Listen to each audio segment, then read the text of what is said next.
It's beginning to look a lot like podcast.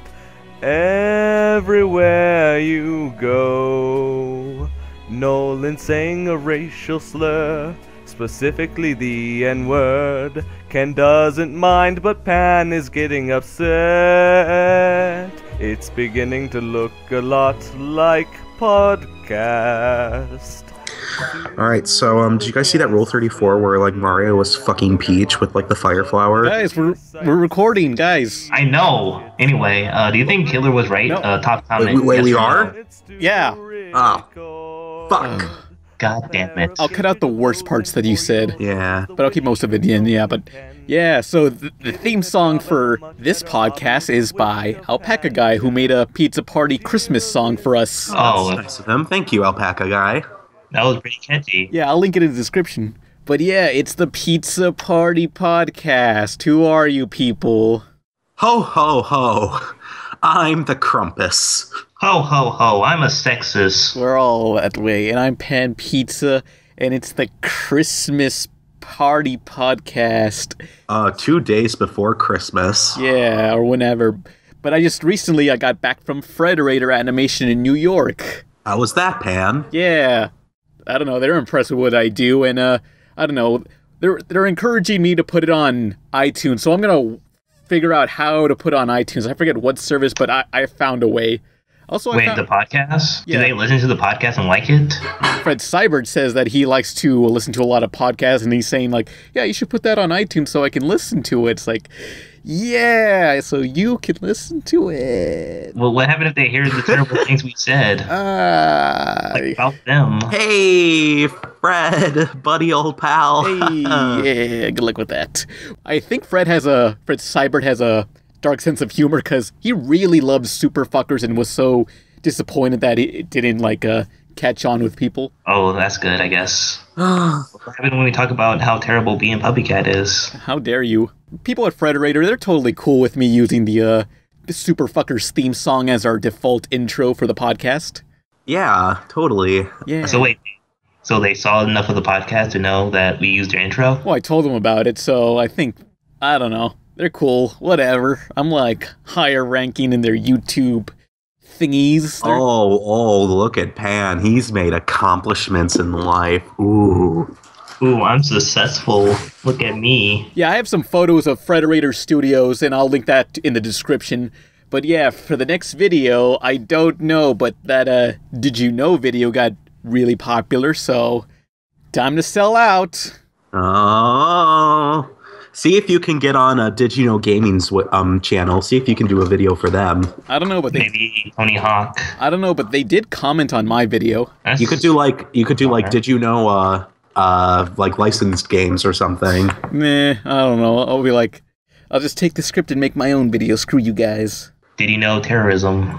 Yeah. Did the Jews know? I know, but did the Jews know? They didn't. All right. Did you know? They did. Did Juno know that that movie was terrible? Juno was an okay movie. Fuck you. It was terrible. It was awful. Oh, Shut no. up, Ken. You don't know shit. I'm Michael Cera. I'm pregnant, but whatever, bro. I'm gonna drink beer and get high. She didn't get high or pregnant drunk throughout the whole fucking movie. What's up? I'm so quirky. I'm the girl from X-Men. YOLO. Yeah. Basically the whole movie. I was Shadow Cat, yo. Fuck you guys. Yeah, hipster time. So yeah, let's get into the news. Wait, can I do the transitional music, please? Yay. Okay. This land is your land. This land is my land. From California to the New York Island. Did I do a good job? Close enough. Yes. It'll be fixed in post. Shit. Soon the guests will show, but the shittiest sight to see is the shitstorm that will bring when Pan forgets to record. A pair of gay gigolos and 4-year-old hoes is the wish of Nolan and Ken. Getting a job and a much better hobby is the wish of Pan-chan. And cheerrealism still does not give a shit. Yeah, so in the news, Steven Hilberg, the creator of SpongeBob, a long time ago, I believe after the first SpongeBob movie, he left because he was done with SpongeBob and wanted to pursue other works. But now he is returning to SpongeBob. What has he been doing all this time anyway? Yeah, I was about to ask that. Saving the ocean, I think. I mean, he is like a Good marine job biologist. there, asshole. Yeah, nice going. Where were you in the BP oil spill, asshole? I bet he was just like throwing his hands in there trying to absorb the oil, and he was like, "This works so much differently on SpongeBob." I can do this. I can do this. I'm not a failure. I can feel it, Mr. Krabs. I can feel it. I can do more than just SpongeBob. Let's see. He was Wait, what? Yeah, what did he do? He was on the soundtrack to the Karate Kid movie. What? What the fuck? What did he sing? This is the Karate Kid 2010, the Jackie Chan one. I'm guessing they have a scene where they just had SpongeBob playing on a TV or something. Yeah, why do they do that? Well, I guess, well, he hasn't Realism? I don't know. he hasn't done anything on IMDb really between SpongeBob's. It's just, I guess he's been living off his SpongeBob money and exploring the ocean, because he really is a marine biologist or something. You Well, can he get does paid stuff to be like a it. marine biologist. I don't know, but he's probably living off all of his SpongeBob checks. What else can you get paid to do? Marine biologist. You go dive? Huh? I'm off my game today. I'm so sorry. So, on the other bits of news, Inside Out's new trailer, the new Pixar film. Eh? Oh, yeah, that's kind of sucked. How dare you? Do you ever look at someone and wonder what is going on inside their head? Did you guys pick up on that? Sure did. Something's wrong. We're gonna find out what's happening, but we'll need support. Signal the husband. It was pretty bad and boring. How dare you? Well, the new Pixar movie, Inside Out, is basically, it shows a regular human family, but inside their heads, they have 5 different emotions, or 5 or 6 or something, and they control the human body, so really, humans are just smecks to these things. Yeah, that's what makes it so bad. I can't believe Pixar is doing its own mecha anime. Yeah, fine. Well, technically, Ratatouille was a mecha anime. No, it wasn't. Yeah. Yes. There were no mechanical parts at all. He was just controlling a human. Well, it's it was about- like human fucking puppet. Well, it's about as much of a mecha as Evangelion, because those aren't robots. Okay, spoilers. First of all, I never watched that show, so... well, Ken, you have poor taste in pretty much everything, so I wouldn't be that Your surprised that much. husbando is Mario in Homer Simpson. You can't talk. Those are quality husbandos, first of all. Those are bland husbandos. No, they're not. Not even gay. Okay, yes, they can be. In my fan fiction, they can be. Okay? You're a sad human. You're a sad human. You're Do you want to know who pathetic. your waifu is? Sayaka Miki. Fuck you. I only like her because I like beating her up, okay? It's totally different. Oh, so what? You're like Pan now? Is that No, it? I'm just a bully. I like to beat her up and ask for her money. You joining Pan and shit waifu taste territory? Hey, Inside Out, the trailer for Pixar. It sucks. How dare you? It was pretty bad. It sucks. Next news topic. Well, I don't know. Well, I don't know. It's Pixar, so it must be good, but Yeah, because Brave was so good. Because Cars 2 was so good. Brave was a bore.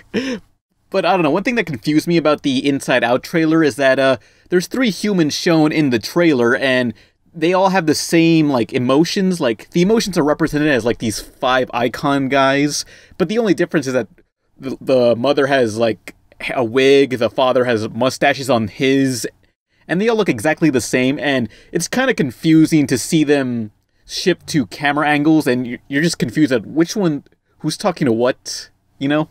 It's going to be like a fucking psychological horror. Like, what's going on inside their head?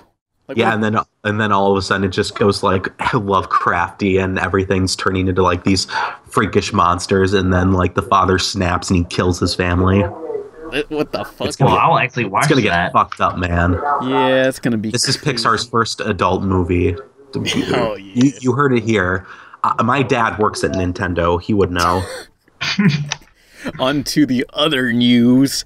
Phil Lord and Chris Miller, the directors of the Lego Movie and 22 Jump Street, Cloudy with a Chance of Meatballs, they turned down the offer to be the head of Sony Pictures Animation. Who and who? Phil Lord, Chris Miller, creators of Clone High, Lego Movie, 22 Jump Street, 21 Jump Street. They're like, we saw the leak, we know what's up. Oh, yeah.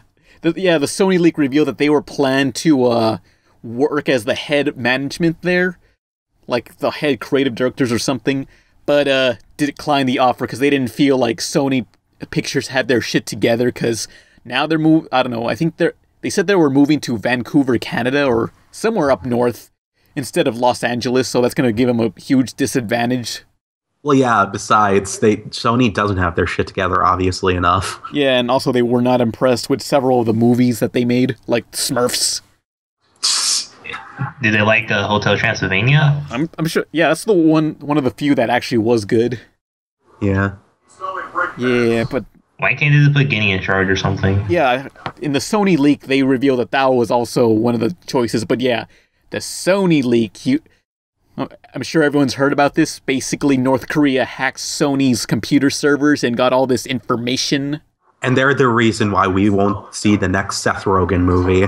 Oh. Damn it. God damn it. Guys, I don't like pining for genocide, but if World War III were to happen, this is definitely the way I wish it would happen. Thanks a lot, Seth Rogen. You created World War III. I will laugh until I'm burning up into oblivion due to an atomic bomb. Damn, I can't believe, like, the history books are gonna have to tell us about Seth Rogen and James Franco. They had to explain that in great length. Grandpa, who is Seth Rogen and how did he destroy half the world? No, and they're like in a nuclear winter.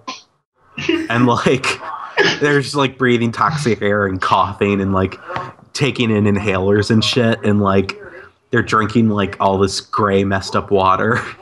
But all they have to eat is gruel. Gruel. Whatever gruel is.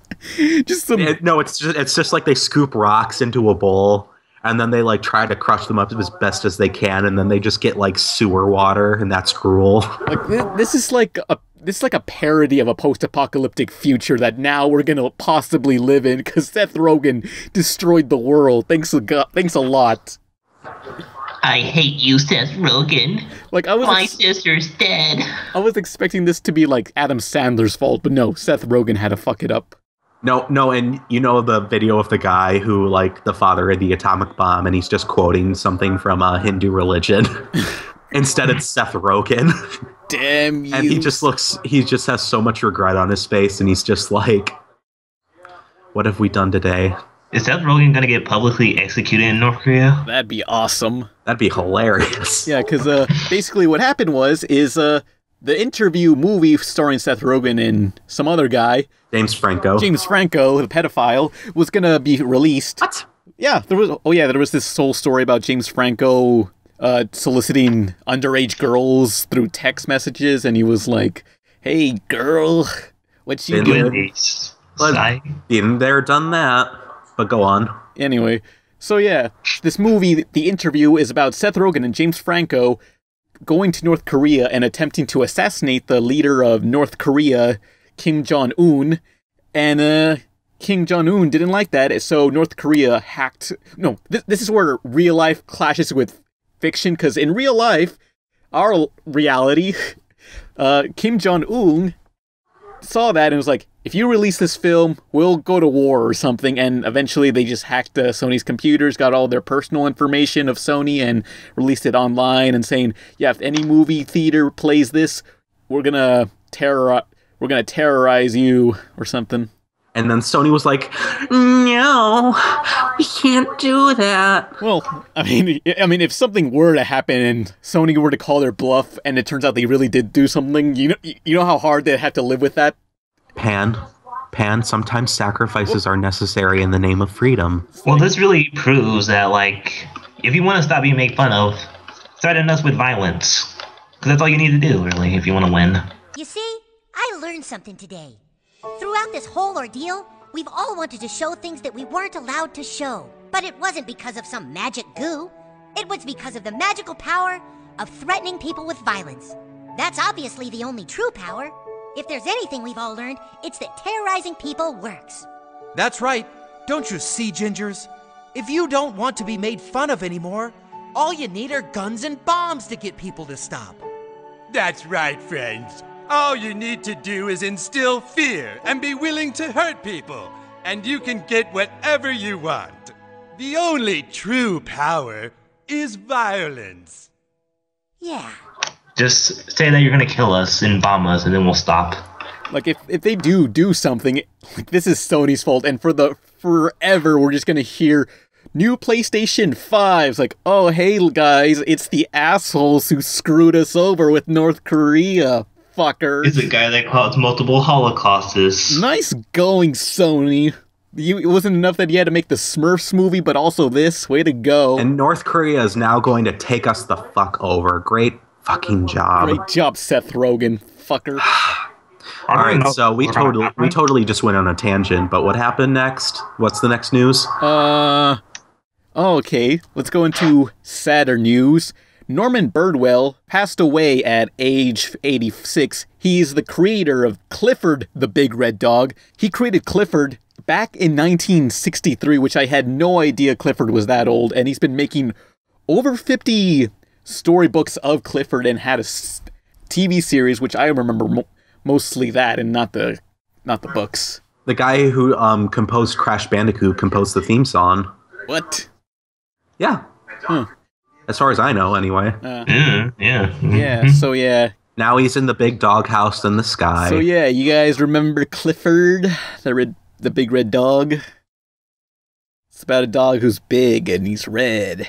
Did you see the dumps that Clifford took? Those were huge. Did you see the chocolate that he ate? That was fucked up in that episode. What if he ate all that chocolate? What if he pissed on the house? Like, it's like fucking rain. Remember when Emily Elizabeth asked him to roll over and he just took out an entire street block?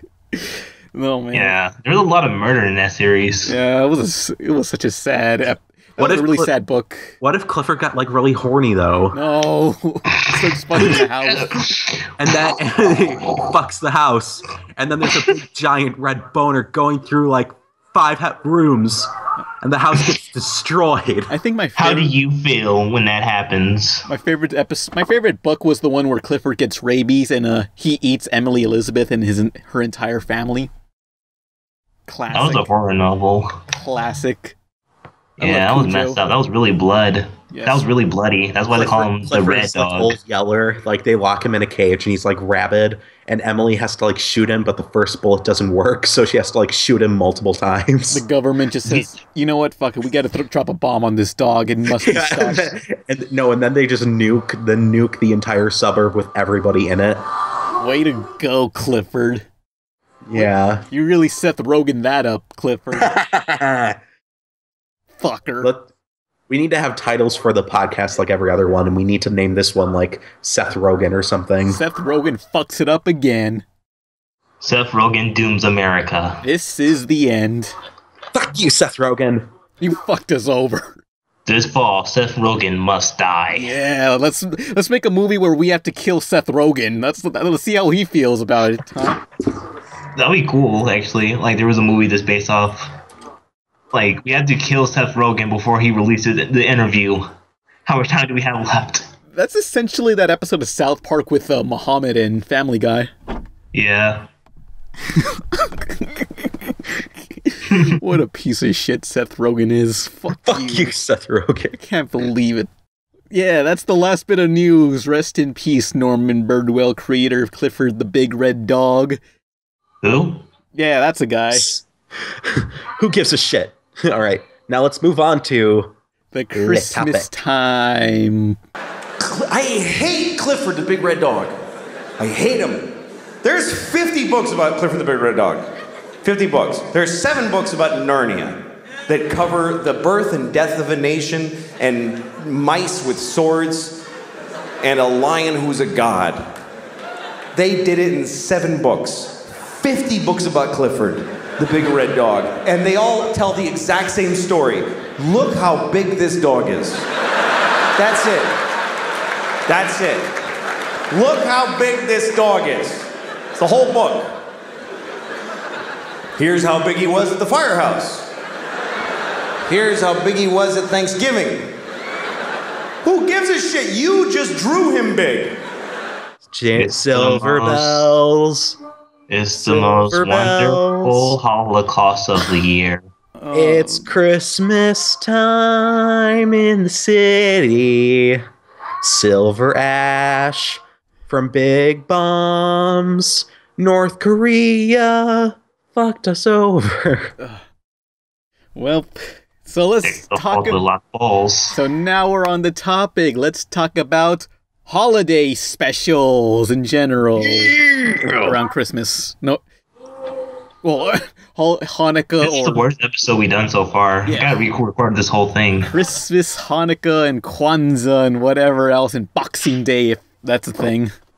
Who gives a shit about Boxing Day? What the fuck is Boxing Day? What the fuck is Boxing Day, and why should I care?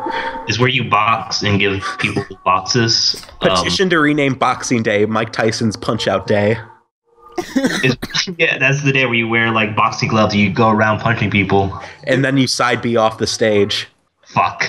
It'll be called Mike Tyson's Punch-Out Day, but then next year they'll replace it with just Punch-Out Day. So yeah, what are your favorite holiday specials?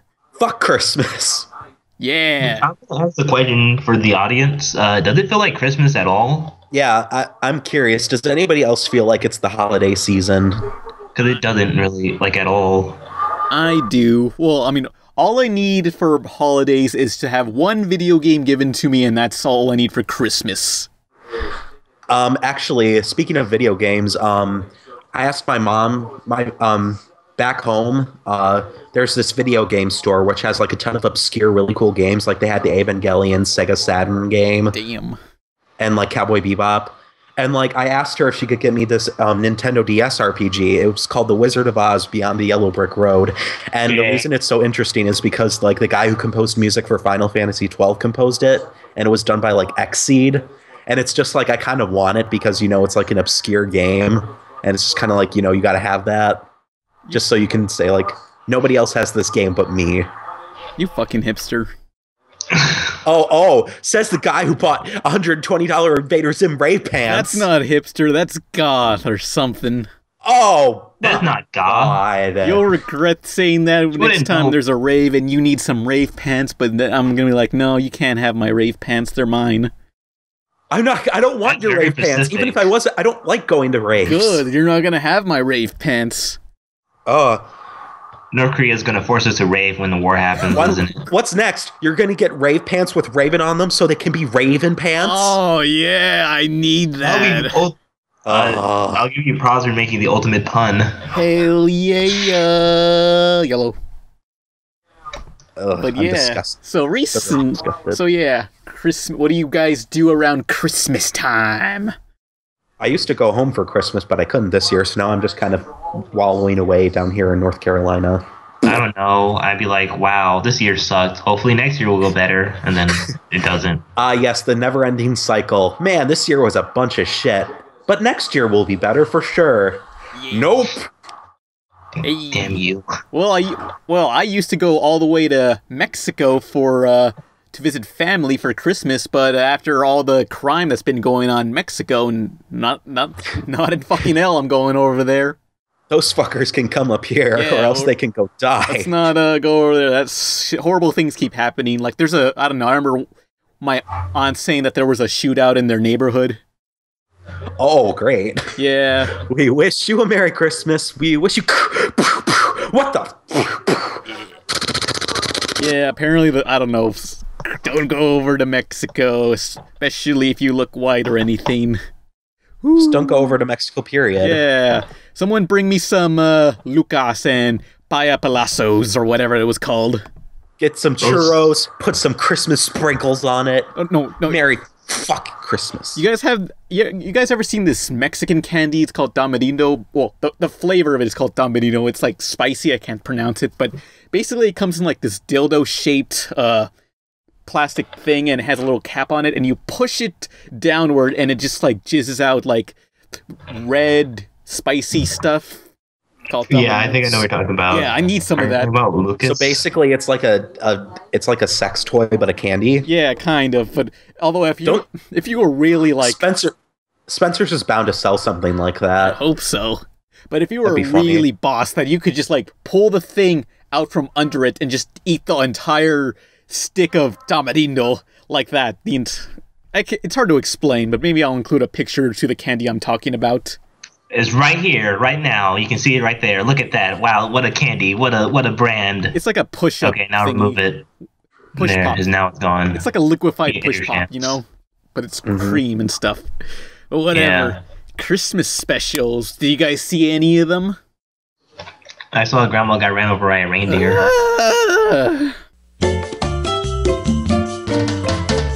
Grandpa's gonna sue the pants off of Santa. That's what Grandpa's gonna do. Woo-hoo! Grandpa's gonna sue the pants off of Santa, 'cause Grandma would have wanted him to. Grandpa's gonna sue the pants off of Santa. Grandpa's gonna sue. You know what? Fuck North Korea. Those are the real monsters, those assholes who want to sue fucking Santa Claus. Yeah, that cunty girl, whatever, her orange-haired Daphne, cousin Daphne or whatever. Mel. Cousin Mel, yeah, she's a bitch. I mean, when we're living in America where you can sue Santa Claus, it's over. Like, society's dead. Yeah. Forget about Ferguson. This is the real tragedy. I can't believe this fuckers, like, think that they're so great for suing Santa Claus. Like, they're making a fucking song about Santa Claus. Like, do they feel proud of themselves? They had to write, like, okay, first off, they had to practice the dance, they had to write the song, they had a lot of time to think this over. I mean, this is the biggest bullshit lawsuit since that time that guy tried to jump off a building and that superhero jumped in and saved him before falling to his death and sued him for breaking his neck. Fuck that guy. This is even worse than when the nostalgia critic said the grandma got run over by a reindeer was hot. What? He said that. But yeah, ever since that fucking guy who tried to commit suicide off that building and that superhero saved him, and all those superheroes had to go into hiding because of that fucking asshole. Thanks a lot, Mr. Incredible. Oh yeah, that's what his name was. You stopped me from getting an abortion. Yeah. Fuck. I wonder what. Dude, wait, hold on. Hold a second. What happened if that guy is going to be the next villain for the next Incredibles movie? The fucking lawyer system. Yeah, that's the next villain.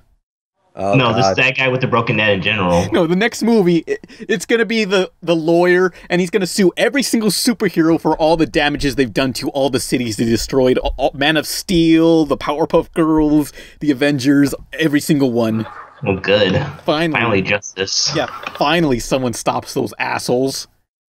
Fuck superheroes. Yeah, fuck them. Let's round them all up and give them the gas. Give me pictures of Spider-Man. Send me pictures of Spider-Man. I want news of Spider-Man, quick. Are you in or are you out? You're out, Gobby. Out of your mind.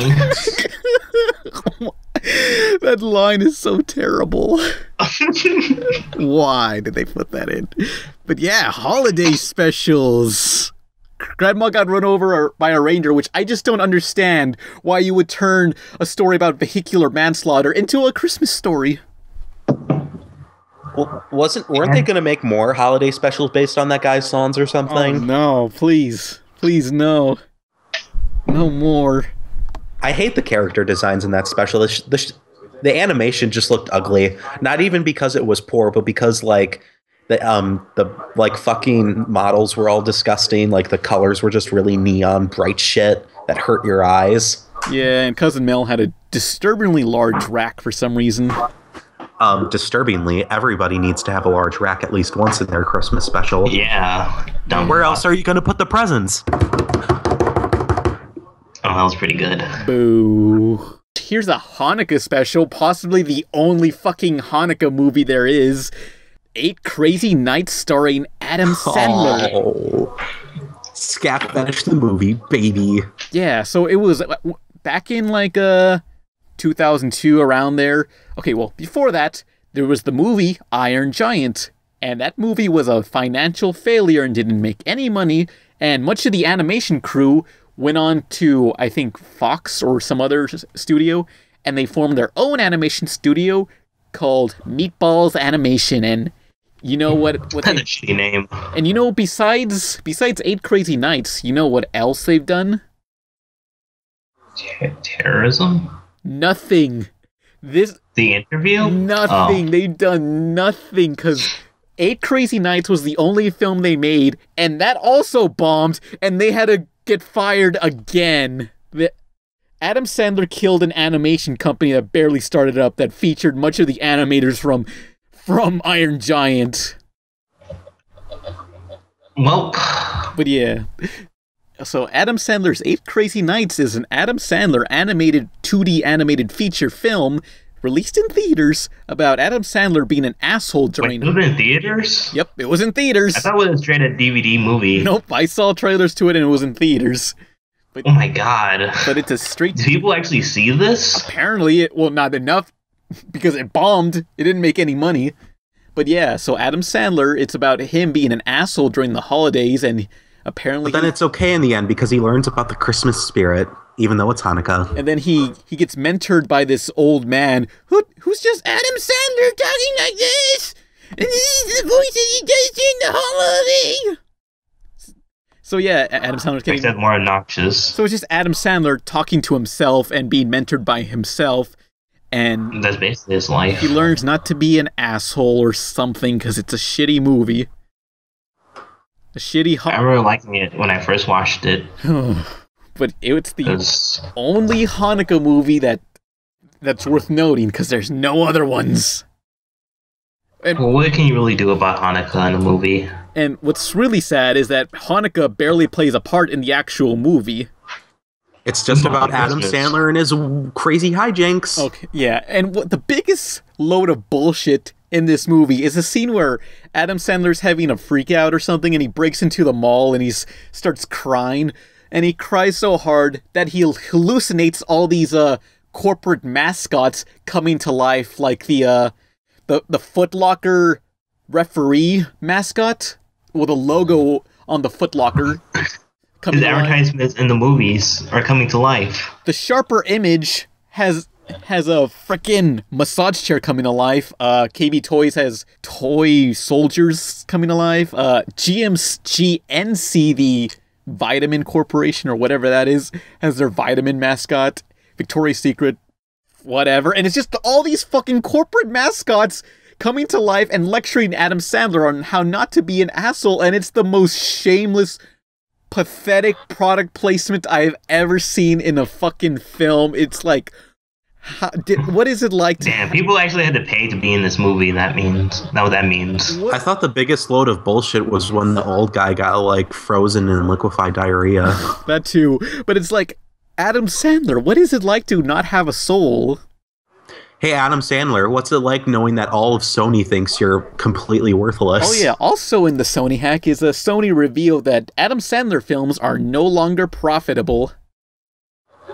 So, fuck. Like, do you think Adam Sandler didn't even know that until, like, when the hack happened? Like, Adam Sandler's like, they said what? What the? Java, Java, Java. About me? But my movie was funny. But I thought it was funny. I didn't know. You didn't like you didn't like the product placement? Yeah. Fuckers. 8 Crazy Nights is a load of bullshit. Like, how shameless do you have to be to make a major plot point? A fucking commercial mascots. Product placement coming to life and lecturing your character. How? It's the most clever product placement in a movie ever, though. It's like, how little do you care, Adam? Why do you do this to yourself, Adam? Imagine him writing the part where he's in the mall and all these product placements just come to life and teach him a lesson about life. Like, they should have given him a beating. That's a better lesson Adam should have learned. Oh, that would have been great. That would be pretty cool, actually. Yeah, that'd be a nicer ending for him. He just gets beat up and that's the end, like an Ed and Eddie episode. Good. Yeah. Maybe I should do a video on that movie, because there's so much to discuss about. It's terrible, but do you guys know any other holiday specials that you like? Believing in Santa's all wrong, and Hanukkah's 8 nights too long. I hate love, I hate you, I hate me. The Danny Phantom one was done completely in rhyme. That was shit, though. It was okay. Tell us about it, because I never saw that one. Basically, there's this ghost in the ghost zone who's writing a book, and he only speaks in rhyme. And Danny really fucking hates Christmas for some reason, and he accidentally destroys the book. And so the ghost puts a curse on him that he has to live through, like, basically a Christmas carol or something along those lines. And he has to learn about the meaning of Christmas if he wants to stop speaking in rhyme and, like, learning Yuletide bullshit. Mm-hmm. Yeah. It was really... I'm terrible at explaining it because I watched it so long ago, but it was pretty good from what I remember. I remember it, kind of. And then Danny saved the day by picking up an orange. What? Something wrong with oranges. What? Something like that. Oh! I said he saved the day by picking up an orange. Oh, wait, does he pick up an orange and that's what breaks the curse? That he can't rhyme with orange? Oh, yeah. That's... That was pretty clever. Fuck. So... I should steal that. Okay, this never happened and I'm stealing that. No one will ever know. Fuck. What, you're gonna edit me out? Fuck you. Nah. No one watches these podcasts, so no one will ever know I stole that. Whatever. No one's paying This only gets like 2 views maximum. No one shall ever know. So yeah, Ken, you got a favorite holiday special? No. Well, thanks for nothing. You have a shitty one that you hate? Did we talk about Grandma got ran? Yes. The Rocket Power. Did Rocket Power have a Christmas special? I don't remember. Did it? Yeah, because it sucked so bad that no one remembered it. Damn. Crap. Hey. I think they had to like skate for Santa or something. I don't know. Skating for Santa. Well, any holiday movies?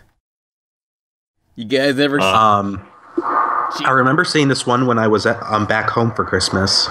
It was just basically this movie, and it was the most depressing holiday movie I've ever seen because it was just like this woman has just become disenchanted with Christmas, and so she like learns her holiday lesson by like not like she doesn't like buy this man's like toaster oven because he wants to buy a present for his son.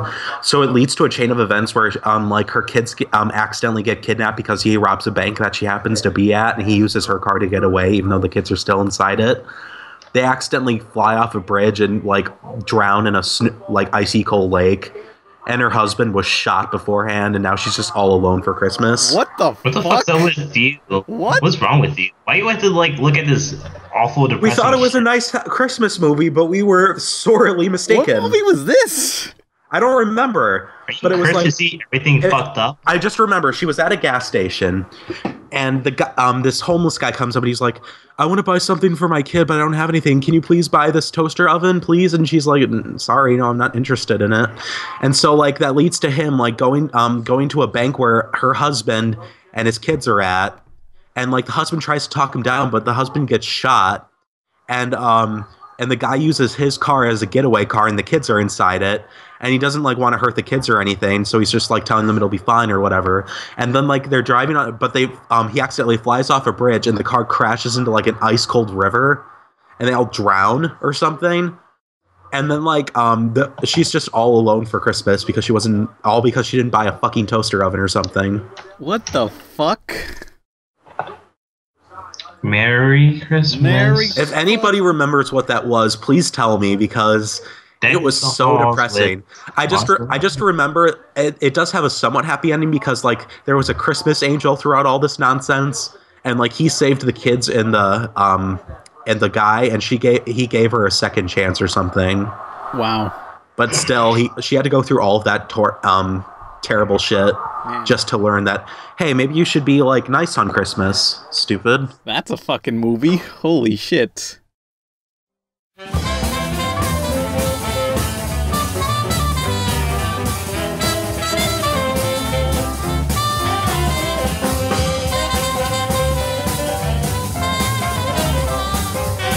So yeah, hey, you guys remember Arnold Schwarzenegger in Jingle All the Way?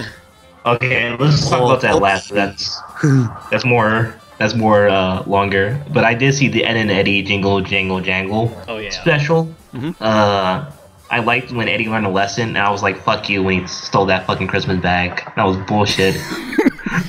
His only lesson is that he replaced a light that was out. That's all on a Christmas tree. That's all he did. Wow. I know, but still, like, fuck.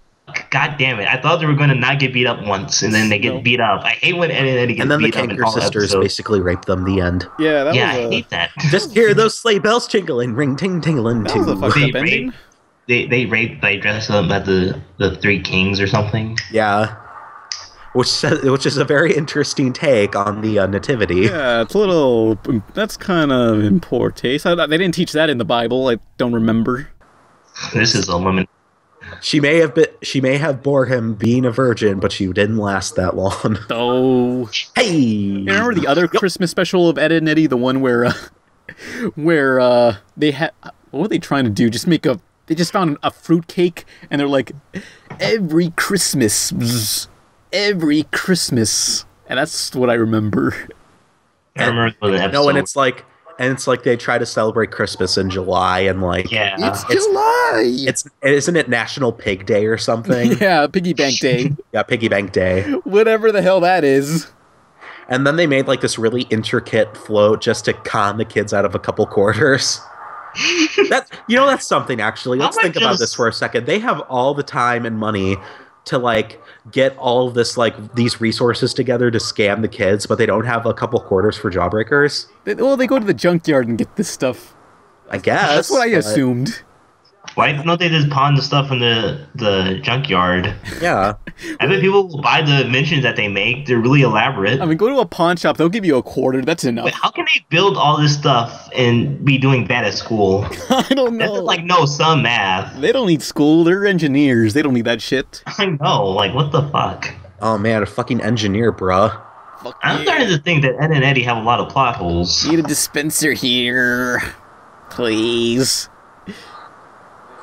Nice TF2 meme. Fuck you, asshole. Yeah. But what other Oh yeah, I remember there was also the Johnny Bravo Christmas special. Oh yeah, where he has to find Santa or something to get a... Oh wait, there were two. One where Santa breaks into Johnny's house and delivers presents, but Johnny thinks he's a burglar and decides to beat him up. So Johnny had to take Santa's place and deliver all the presents for him. What an asshole. Remember that one? Well, fuck, no one has anything to say. Screw you all. And then there was the other one where Johnny needed to go all the way to the North Pole and deliver his Christmas list to Santa in person. And Susie tags along, and so does, what was that? Carl? Johnny Osmond, of the Osmond family, of all people. Oh, they didn't have, the nerd guy? Was his name Carl? Yeah, Carl. I don't think he was in that episode. Wasn't he? I don't know. I remember Johnny was being a jerk to someone. No, that was... I think it was... Donny Osmond. Oh, okay. Yeah, if anyone even knows who Donny Osmond is that's watching this show. Yeah, because Johnny Bravo had a lot of weird guest stars, like Mr. T, Weird Al Yankovic, and also Adam West. Because Adam West, in one episode of Johnny Bravo, he acted the same way he does in, Family Guy, because... the creator of Family Guy, Seth Green used to be on Johnny Bravo as a writer, and so was Butch Hartman, the creator of Very Odd Parents, who also had TV's Adam West on there as Catman on Very Odd Parents. What was that one pilot that Seth MacFarlane and Butch Hartman worked together on? It was about these animals. Oh, it was called Zoomates, and it was like a shitty sitcom parody. But it was animated and had a laugh track, and it was made by Seth MacFarlane, so automatically it was the worst thing ever. Yeah, it was fucking terrible. That was my favorite Christmas special. That wasn't a Christmas special at all. Yeah, it was. Crap.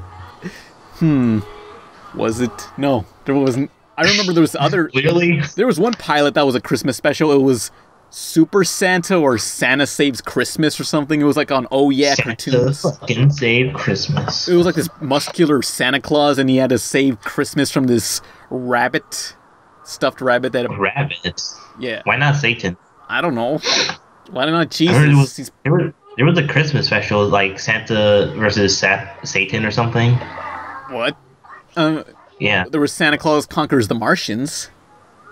You were Santa versus Satan or something like that. And he had to fight Satan. No, I don't remember that.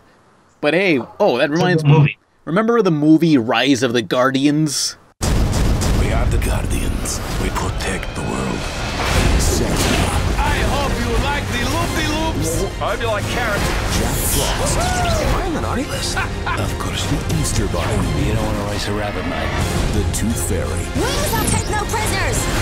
The Sandman. Everyone to the sleigh. Let's go! Keep up good work. DreamWorks Rise of the Guardians. Cookies? No. That was a great movie. Yeah, basically, Rise of the Guardians, it was like the Avengers, but with holiday mascots. You got the Easter Bunny, who was like this Australian rabbit with boomerangs. You got the Tooth Fairy. Based on a book in which they didn't borrow many elements from the book at all, actually. They just took the name. It's kind of like Big Hero 6, where it's like, why did they bother naming it after this if there's hardly anything to do with it? It was influenced by. Yeah, very loosely. But yeah, he had the Sandman, Tooth Fairy, Easter Bunny, and Russian Santa Claus. Oh, and Jack Frost. Russian Santa Claus. Yeah, it was like this big Bara Santa Claus who was like this muscular guy who had fucking tattoos on him. What was this movie about? Basically, they had to fight black people. The blackness. No, they had to fight Pitch. Pitch Black. Finally. Pitch, you idiot. So they had to fight Chris Rock, Eddie Murphy, Will Smith. And they just go up to Pitch Black and say, "Your kind ain't welcome around here." What do you mean, your kind? And then they get this big argument. That's the whole movie. It's gonna be a white Christmas tonight. Yeehaw. Did that movie have Eddie Murphy, Chris Rock? No, I can't remember any voice actors who were in it, but yeah, it was a good movie about them having to fight evil and kids believing in them and stuff. Mm-hmm. Yes. Yeah. I can't. Speaking of terrible book adaptions, terrible. Well, not terrible. Just like not faithful is what I meant. I'm sorry. I was zoning out. I zoned out. Okay. Yeah. But not faithful book adaptions. I wonder what the Captain Underpants is going to be like. The Captain Underpants movie. That's going to be... That will never work live action. That's going to be really weird. It's going to be animated. Okay, it's already been confirmed. Because I cannot imagine that being live action in any way without. That would be hilarious if it was live action. It'd be really creepy because he's hanging around with these kids, and it's like, this is wrong. This is all wrong. This is the worst thing ever. I mean, how deep was the Captain Underpants story, Mythos? I don't know, but I think Captain Underpants was one of the few times it taught me some bits of animation. Because in the books, like, there was some... Oh, they had, like, the flip thing? Yeah, you had to flip in between these two panels and to show, like, this toilet mouth monster opening and closing. That kind of taught me the very essence of animation in a way. Yeah. He truly was an animator, the best in all of us. Yeah, same with this SpongeBob book where it just showed, it's just showing like jellyfish movement and like flip through these 3 repeating pages and see this jellyfish go up and down. Yeah, so that's what taught me the very beginning of animation. Animation. Yeah. I remember my dad buying me the sketchbook, and I used to do that ball thing where you have to like draw a ball on one page and draw it on another, and I filled the whole sketchbook with that, and my dad was so mad because I didn't use any of the paper. You nut. It was like this really big piece of paper, and it was like this circle. Damn, well, you couldn't just use the corner like a chemistry book from school? Nope. Damn. He was so pissed, and it didn't even work right, so... You flailed. Yeah, nice. But yeah, Rise of the Guardians was a pretty good, I think, was it DreamWorks? It was DreamWorks. Yeah, it was pretty good. Not Disney. Fuck Disney. I mean, it was like one of their few attempts at like an action movie in a way. But yeah, that was one of the... And it was really good. Watch Rise of the Guardians. It's great. Yeah. I love it. After you watch Madagascar 5. Disappointingly, it did not do well in the box office, and did the Croods do well? I don't know. I don't think anybody wanted to see that movie after they went like da da da all the time. Oh yeah, but I don't know. Croods surprised me because that was a really good movie, and that was one of the few times I was ever impressed with CG animation in forever. I don't think anybody has like talked about the Croods since it came out. Yeah, but it's a really good movie. It's like it has some of the best some really good scenery animation. Well, Pan, I'm sorry, but life just isn't fucking fair now, is it? Everyone go watch The Croods. It was really good. It's kind of like... Also watch Madagascar 6. This time it's on the dicks. Oh, no. No, Madagascar 6, the river sticks. Oh, yeah. I did see Madagascar, the Penguins movie of Madagascar. Anyone else see that? That was good. How was that? Yeah, it was a pretty funny movie. I like the animations on the octopus character. It was a fun, stupid movie. Yeah. Which Madagascar was this? The newest one, the Penguins of Madagascar. You actually saw it? I was bored, so it's like, hey, let's go watch this movie. It's like, okay, and it was pretty good. Wow. Well, just as long as you don't watch Despicable Me, The Minions. Nothing special, but it was still pretty good. So yeah, Minions movie. Can't wait for that. Oh, yeah, I can't wait for Absolutely disgusting. Yeah, meme time all the time.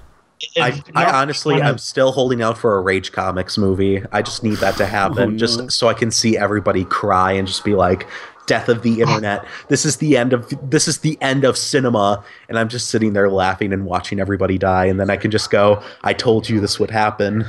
I hope North Korea goes to war with us because of the Minion movie. Whatever happened to that, the Legends of Rickroll, Chronicles of Rickroll? Is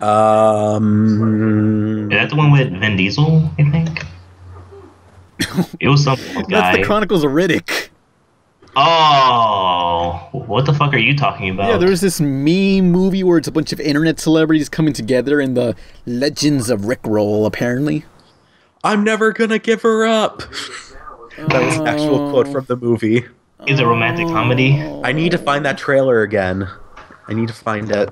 Oh. I'm never gonna give her up. I'm never gonna let her down. Yeah, because I remember hearing about that movie like 3 years ago, and it's like, did that ever come out? Was that like a real trailer, or was that a joke trailer? I think it was a proof of concept trailer, honestly. So it's like, hey, check out what we can do, like give us money and we'll make this into a 2-hour theatrical epic. That's gonna happen one day, just wait. But hey, if Grumpy Cat can get a movie, then you never know who else can get a movie. Oh, I love Grumpy Cat because of the tweets made by the voice actor. Audrey Plaza, like, what were some of her tweets saying? She's broken. She's fucking broke. Oh. Her sanity snapped when she was cast onto this movie. I think she was drunk or something. Just saying, oh my god, my career is over. Don't worry, Audrey, you'll always be Raven to me. That's great. Okay. Well, she'd be the perfect Raven. Did Teen Titans have a Christmas special? Teen Titans. Teen Titans Go did have one. What happened? Okay, so in Teen Titans Go, the Christmas special, they celebrate Christmas, and then once it was over, they were sad because like, damn, Christmas is over, and Beast Boy and Raven just make up a lie to Starfire saying, wait, Starfire, don't go to your home planet because Starfire needs to go back to her home planet for some other holiday. And Beast Boy said, there's second Christmas where we have a skinny Santa Claus, and he's gonna come over tonight on the 26th, and it's gonna be really fun. And Starfire's just so excited and waiting for it, and she gave up going back to her home planet just to see second Christmas, and eventually they told her that it was all a lie, and then she just like said, she decided to like pretty much attempt to kill them for lying to her. What the fuck is up with Teen Titans Go? It's so dark. There's a lot of weird, demented humor on this show. It'll surprise you. There's no such thing as Second Santa. We just didn't want to have to wait 364 days for another Christmas. We're sorry. No second Christmas miracle? No flash of light? Yeah, we kind of made all that up too. Are you okay? No! I am not the O or the K! You made me miss the great Kurgoth for this!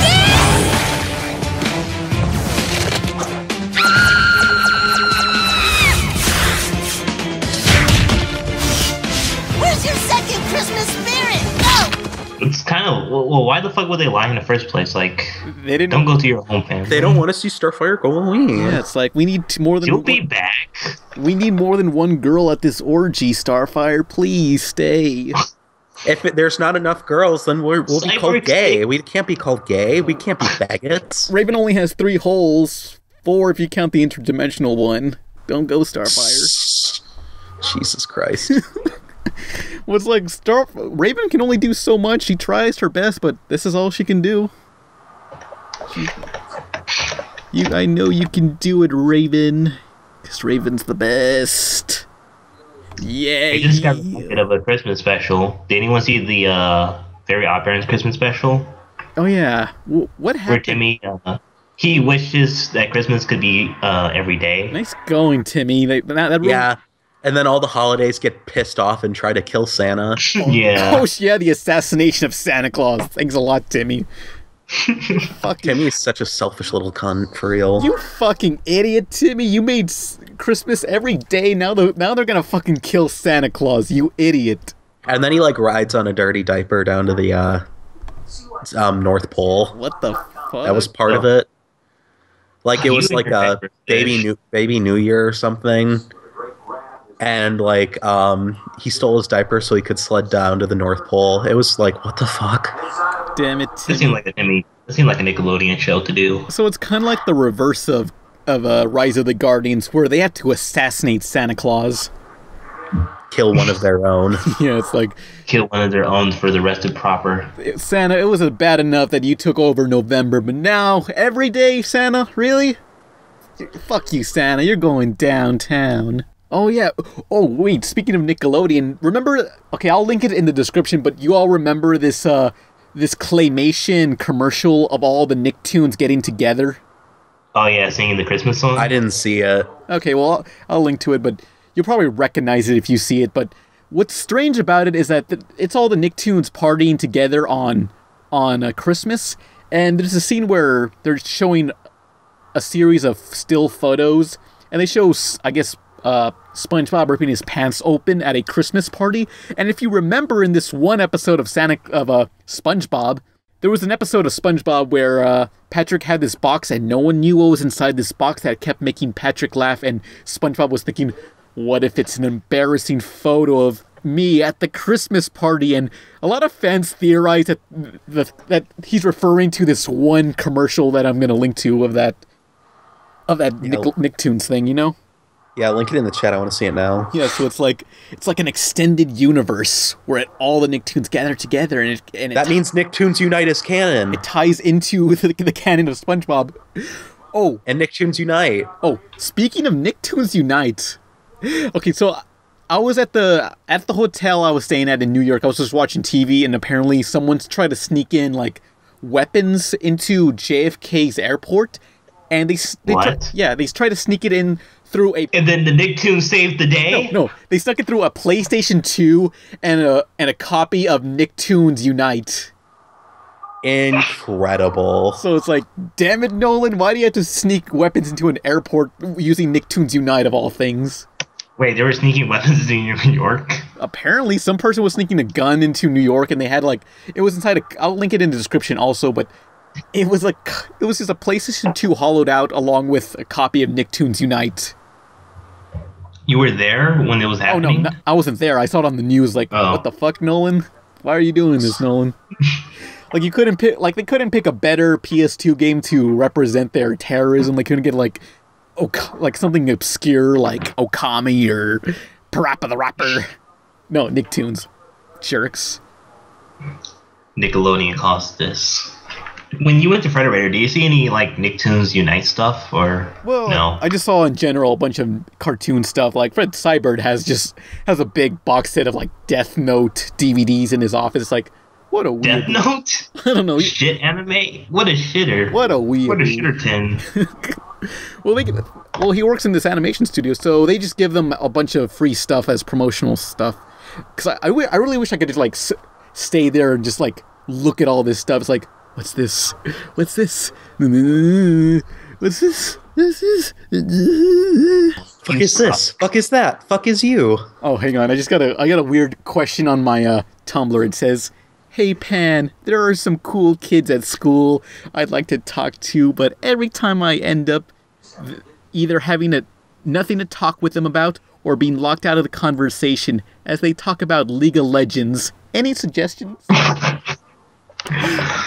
Yeah, hang out with cooler people who don't play League of Legends. Yeah, basically. Don't hang out with virgins. Yeah. And besides, if you don't have anything to talk with them about, your conversation's going to be forced and awkward. Yeah. So wait until you find something to talk to them about, and then you'll have like a better conversation. Forcing conversations is like the most prominent way to like kill a friendship with someone. Just like always going to talk to them. We're like, hey, how's it going? Did you hear about NickToons Unite? That's a game, huh? What's going on, guys? So I see you play League of Legends. I like Jinx. I never played the game, but Jinx is fucking fine as hell. Yeah, baby. Yeah, there's two Jinxes. Jinx from Teen Titans and Jinx from League of Legends, and they're both easy like Sunday morning. And they're both like 12, so... We don't know that. La, la, la, la. Panzalolly. It's not confirmed. 18 to teen. La, la. Panzalolly. Oh, no. Lollipop, lollipop, oh, lolly, lolly, lolly, Christmas lolly, time. lollipop. Hey, we haven't talked about a single Christmas Simpsons episode, which you all remember. The first 30-minute episode of The Simpsons was a holiday special where they find Santa's little helper at the dog tracks. It was really boring, the end. Well, yeah, it was actually kind of a depressing holiday episode, because, I don't know, one thing that really grabs me is the scene where Homer tries to set up all the lights outside of his house, and there's barely any lights, but Flanders next door just has all these Christmas decorations, and Homer's just staring at that and just looks down in shame, and all you just hear is the lights buzzing and ho, ho, ho from one of the decorations. It's like, damn, Homer, you fucked up. You suck, Homer. Nice going, Homer. You fuck. You're really hot, Homer. I love you. We're only gonna last one season if you pull this shit, Homer. Nice going. Oh, man, I hope he lasts forever. And then to this day, he regrets saying that. I just want to die. Please, just kill me. Bart, why you little... I don't care anymore, go ahead. This is bullshit. Why can't we just get cancelled already? I'm so stupid. Hey, Homer. Dope. Matt Groening said that we have to do a Kesha parody song. Let's do this. Okay. Wake up in the morning. Ugh, that was the worst moment in The Simpsons ever. Hey, Homer, we had to do over. Oh boy, I hope we get canceled for this. It's canceled. Yeah, but the worst thing The Simpsons ever did was the Kesha opening. Like, for some reason, they just opened an episode with the song, one of Kesha's songs, "Wake Up in the Morning Feeling Like P. Diddy." You know how we can top that? Huh. If we cross over Family Guy and do a Justin Bieber song. Oh. Okay, next time. We're already halfway there. We just need the song. Oh. I don't need this shit anymore. Want to talk about Turbo Man, I guess? Oh, what other... Wait, does anyone remember any other Christmas specials of The Simpsons? Remember the one where Bart wanted that video game Bone Storm 2? Boring!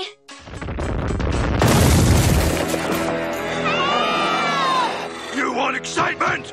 Shove this up your stocking!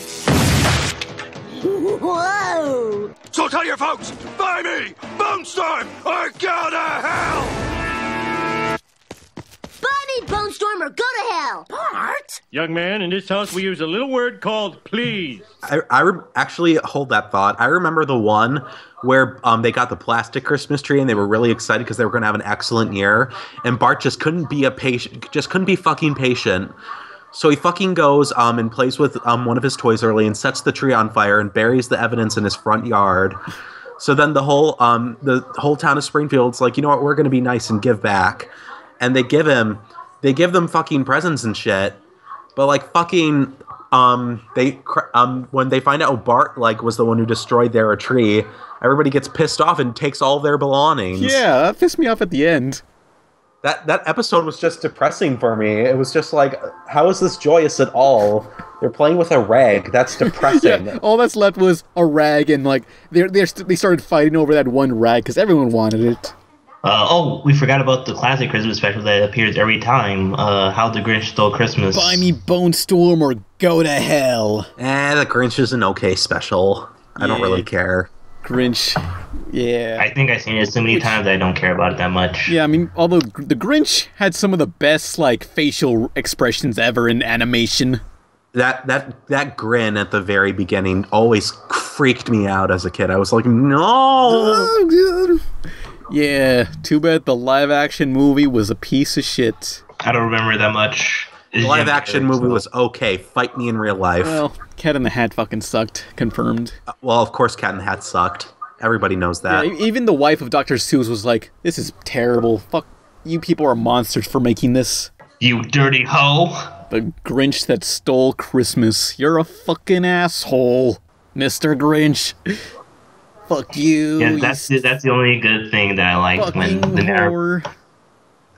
I don't appreciate when narrators just go all out on the main character to say like, you fucking suck, I hate you so much, oh my god. Like at that point it should have just, like, the narrator just said, you know, hey Grinch, hey, like he actually calls the Grinch and Grinch hears him. He's like, what is that voice? It's me, the fucking narrator. You're a fucking piece of shit. You feel proud of yourself? Huh? You're stealing Christmas just because you're a fucking asshole.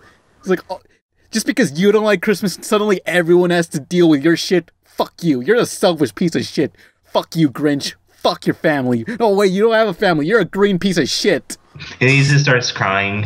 It'll be funny, like the original song, like the narrator, like Grinch hears all this thing that he's saying about him, like you're a dirty taint of a cunt, and then he just starts crying, the Grinch. Like he's on the floor crying. You're a dirty used tampon. I'm sorry, I mean it. What the fuck? I think, like, what happened if, like, that's just the voice in his head, too, like, he's insane. Where are you? Like, he's just like, he had really low self-esteem, so he had to have, like, a song in his head making fun of him. Who the fuck are you? Where are you? I hear you, but I don't see you. Come out. I'll kill you. Coward. Coward. Coward. You asshole. I'm sorry. Jesus Christ, where did we go? Hey, Jingle All the Way! Remember Jingle All the Way starring Arnold? It was okay. The end. How dare Phil Hartman you. got murdered. The end. Okay, let's talk about Jingle All the Way with Arnold Schwarzenegger.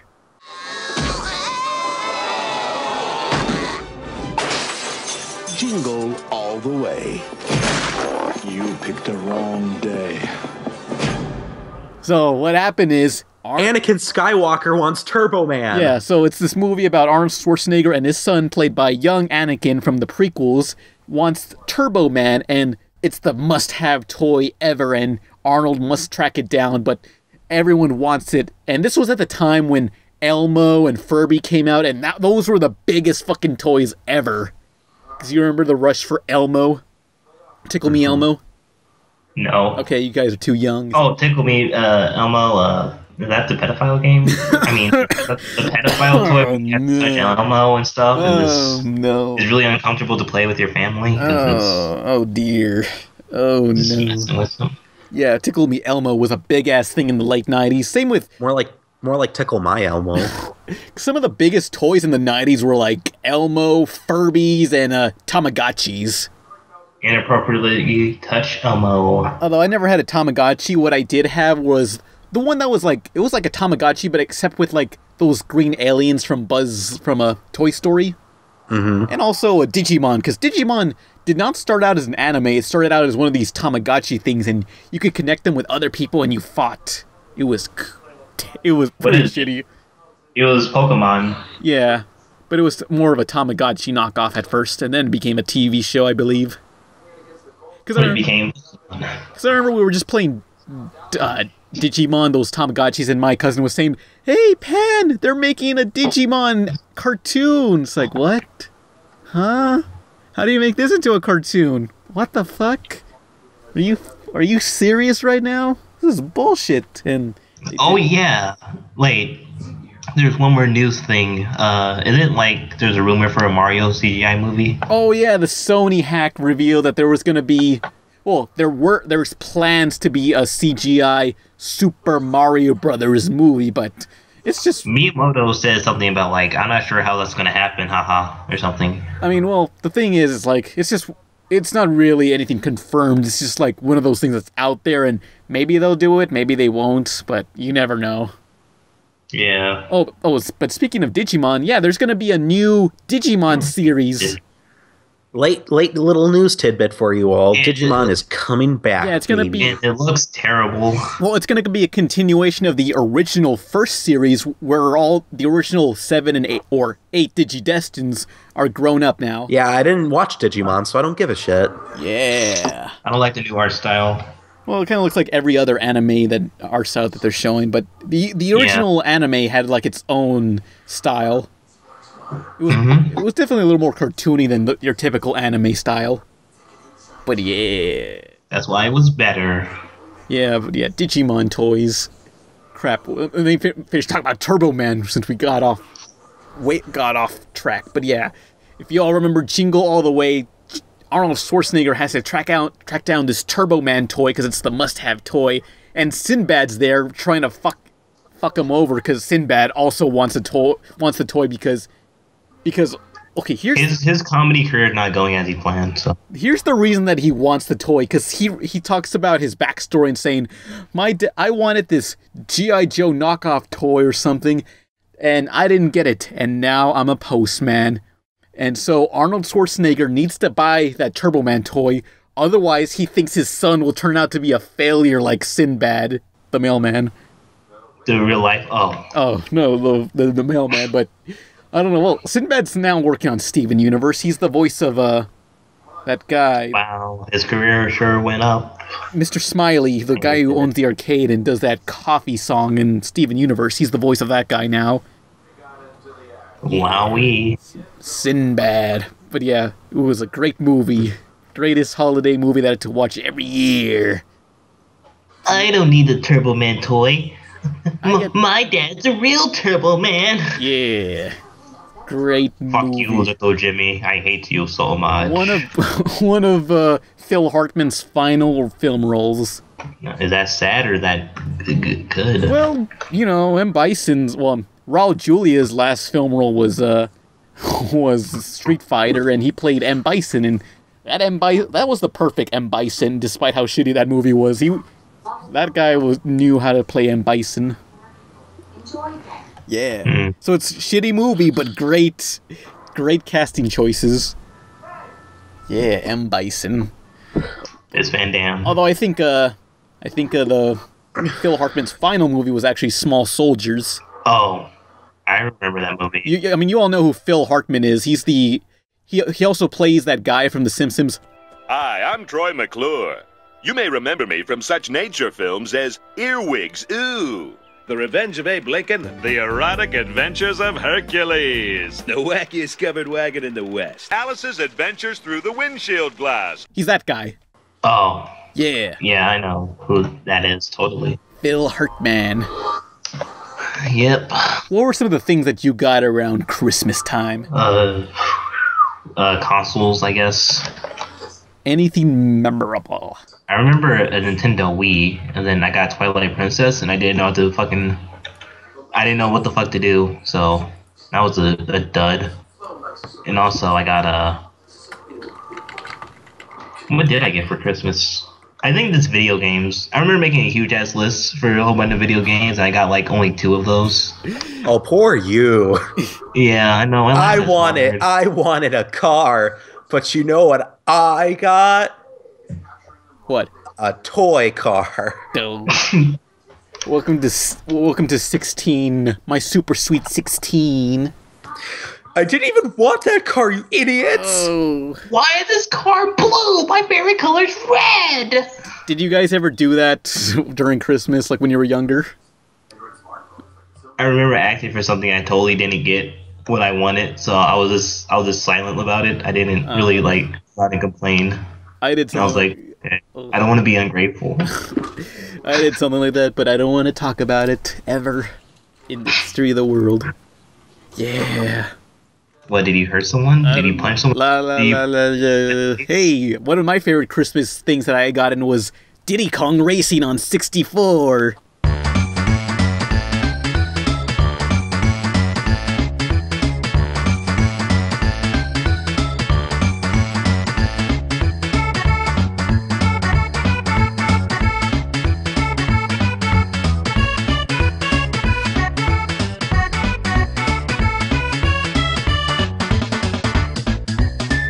What, this how old are you? I was born in 1992. I'm 22 years old. Oh. Yeah. Ew, God, he's old as fuck. Yeah. How old are you people? Because the audience wants to know. I'm 19. I'm 19. I think Nolan's older than me. Okay, I'm the oldest. But yeah, Diddy Kong Racing, because it was like, I liked it better than Mario Kart, because it was like, you can choose from like, your car, you can choose to drive a car, a plane, or a hovercraft. Yeah, the hovercraft sucked though. I mean, it was meant for driving on water, but it was on land. It was a pretty shitty vehicle.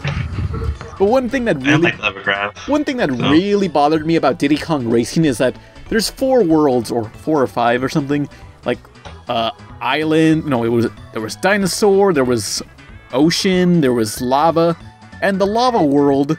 Oh wait, the lava world was just dinosaur world. But yeah, the lava world, it bugged me because like you could just drive straight into the lava and nothing will happen. You don't die. You can have your that pissed you off? Like, damn it, why didn't I die? It's like, wait, but this is a video game. You're supposed to die when you touch lava. That doesn't make sense. Well, wait, maybe it's realistic. Maybe I can go and touch lava. It's like, wait, this breaks every rule that I know about video games because the lava is supposed to kill you. I couldn't like understand it. It took you a while to play Super Mario. So did you basically just have like a fucking like crisis about it, or? That's not right. An Evangelion type of crisis too. It just doesn't make any sense. The lava doesn't kill you. But how? It's a video game. I had the same thing when I saw like gameplay footage of what's it called, The Legend of Zelda: Ocarina of Time, and also Bomberman, because those games did not have a jump button, and I was like, but every game has a jump button, don't they? Huh? What? Because the only other Zelda game I played was on the Game Boy. It was Link's Awakening, and you had a feather that made you jump. But here in Ocarina of Time, I was like, wait, how do you jump in this game? Automatic jumping, what? Huh?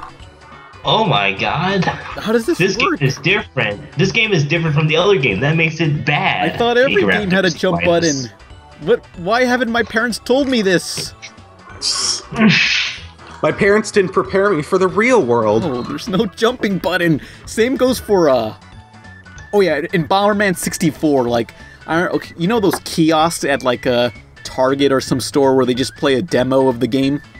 Mm-hmm. Yeah, I remember they were showing a trailer to Bomberman, and the narrator says, it's Bomberman Hero, the sequel to Bomberman 64, and now you can jump in this game. It's like, how happy were you? It understands me. They understood my problems. It gets me.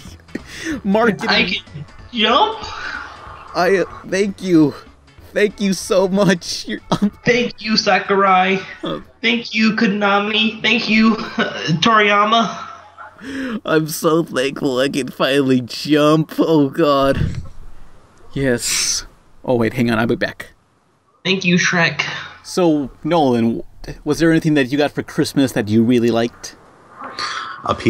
My favorite gaming console ever, the PS3. Yeah. This was when it was late in the life cycle, when it had plenty of games, so y'all can shut the fuck up.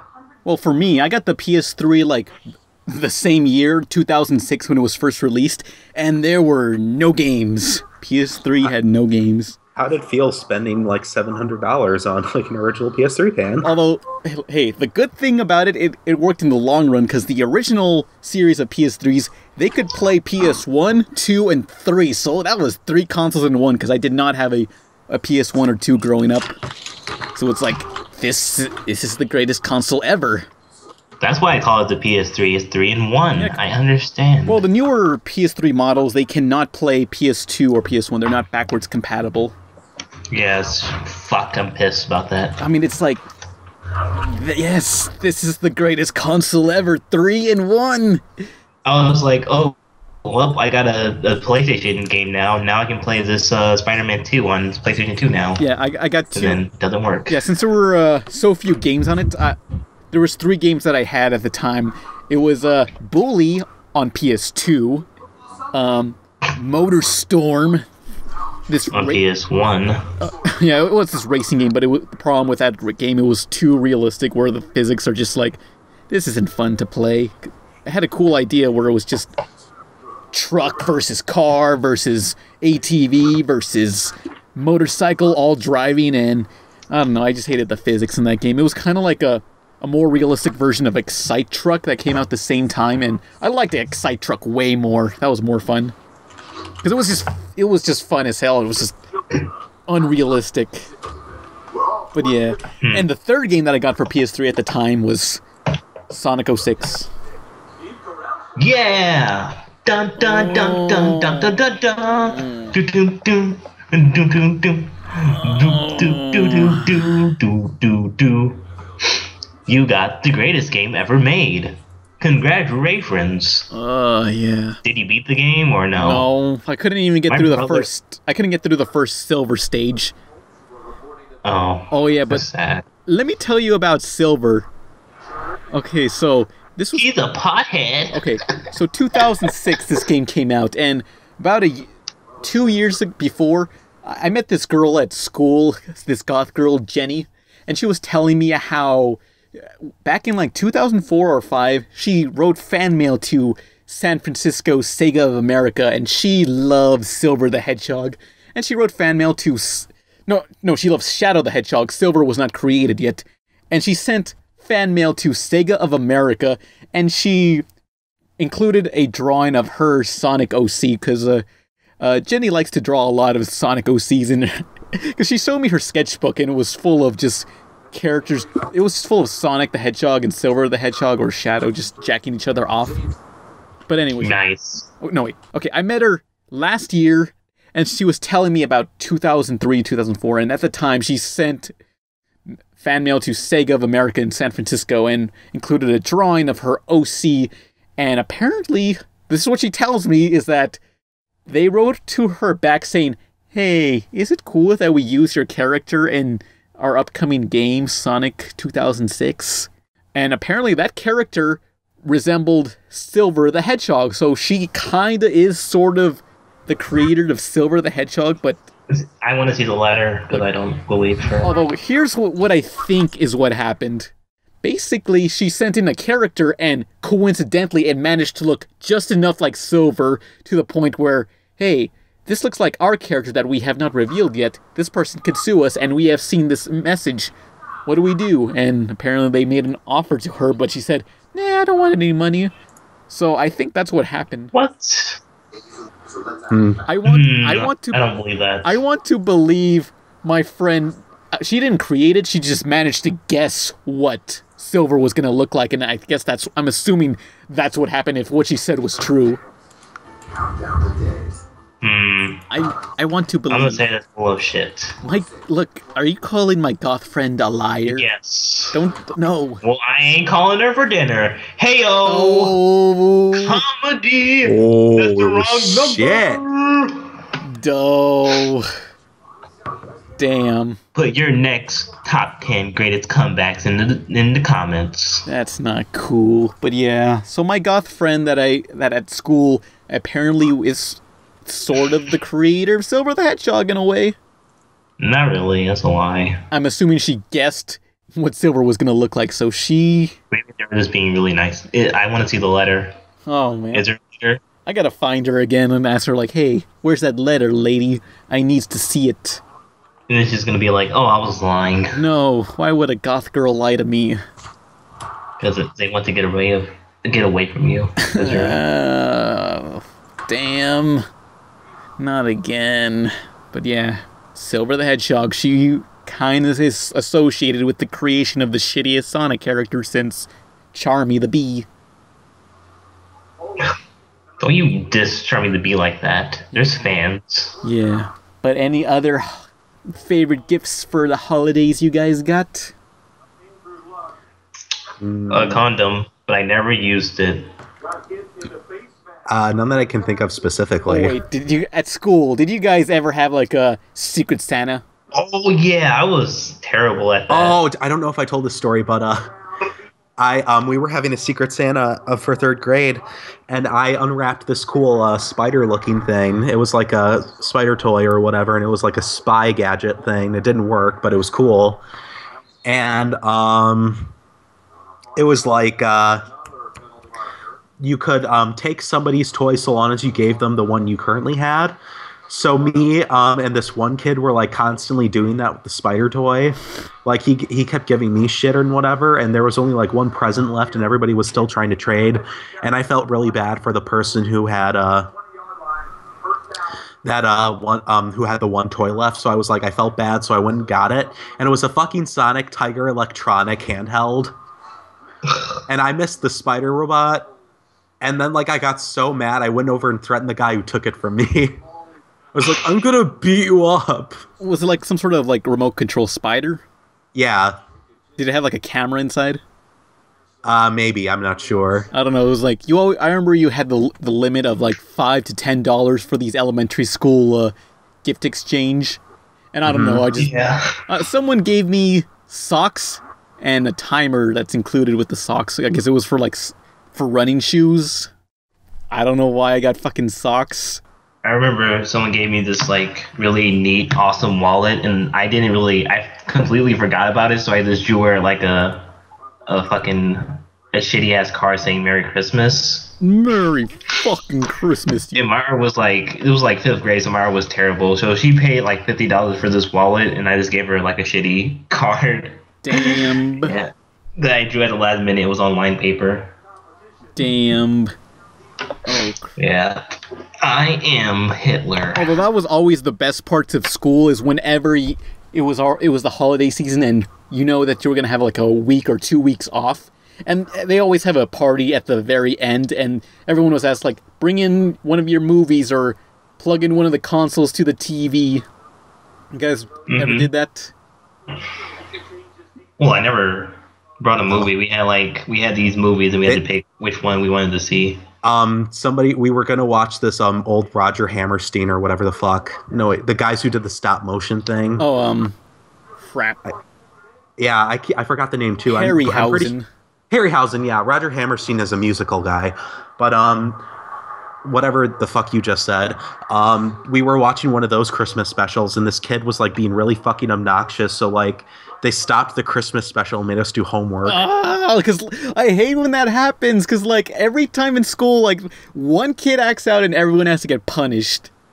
Yeah, it's like, what the fuck? What's this accomplish? Nothing. All this encourages is racism. Fuck you. Yeah. Fuck this school. Maybe they do that because they're hoping like the students will get mad at that one student and beat him up after class. It's like we more get mad at the teacher themselves. Because like, you know, they can't lay a finger on the kids, but the other kids can, you know. Yeah, that's a good idea. Oh shit. Fuck, I never thought of that. But whenever that, and that's why they always come late. Like right after the fight's over, they always come like, oh no, wait, stop. Yeah, because like you Jimmy, you fucker. What always bugged me is like they punish the entire class instead of that one kid, and I was never mad at that one kid. I was mad at the teacher. But it's like, yeah, that kid needs to fucking die. They need to teach kids like internalized murder or something, like, you know, like they need to teach us to turn on each other, so in case one of us acts out, you know? Yeah. That guy fucked it up, so he needs to fucking die. 3 p.m. in the playground. You are fucked. Like, you remember that one episode of Hate? We couldn't watch Stop Motion Christmas because of you faggots. I wanted to watch The Rescuers Down Under, but no, you had to talk out during class, and now we can't do it, so you're gonna fucking pay for this. Tonight, after school. Yeah, that's what the issue with the school was. They didn't teach us to internalize our hatred towards that one guy. Fuck. School's been teaching us the wrong way to hate, because I hated the teacher. I didn't hate the person who was acting out. This is bullshit. It's time to dish out some social justice. We need to slice that kid and eat his organs. Well, no, we need to tie him to the tetherball pole. Remember that in Hey Arnold when everyone was mad at Arnold for apparently stealing a bag of money and they tied him to the tetherball pole and they were going to lynch him? Mm-hmm. Yeah. That got really dark really fast. But yeah. So yeah. I guess we're done with the topic, and maybe we'll discuss this next year with more holiday specials. Yeah, if our podcast lasts that long. So let's get into the questions. Put the mail time song in here. Mail time, mail time, mail time. Yes. Mail is here. When the mail comes, when the mail when the mail... You both are shit at this. Jesus Christ. When the mail comes from hell, it makes me want to yell mail time.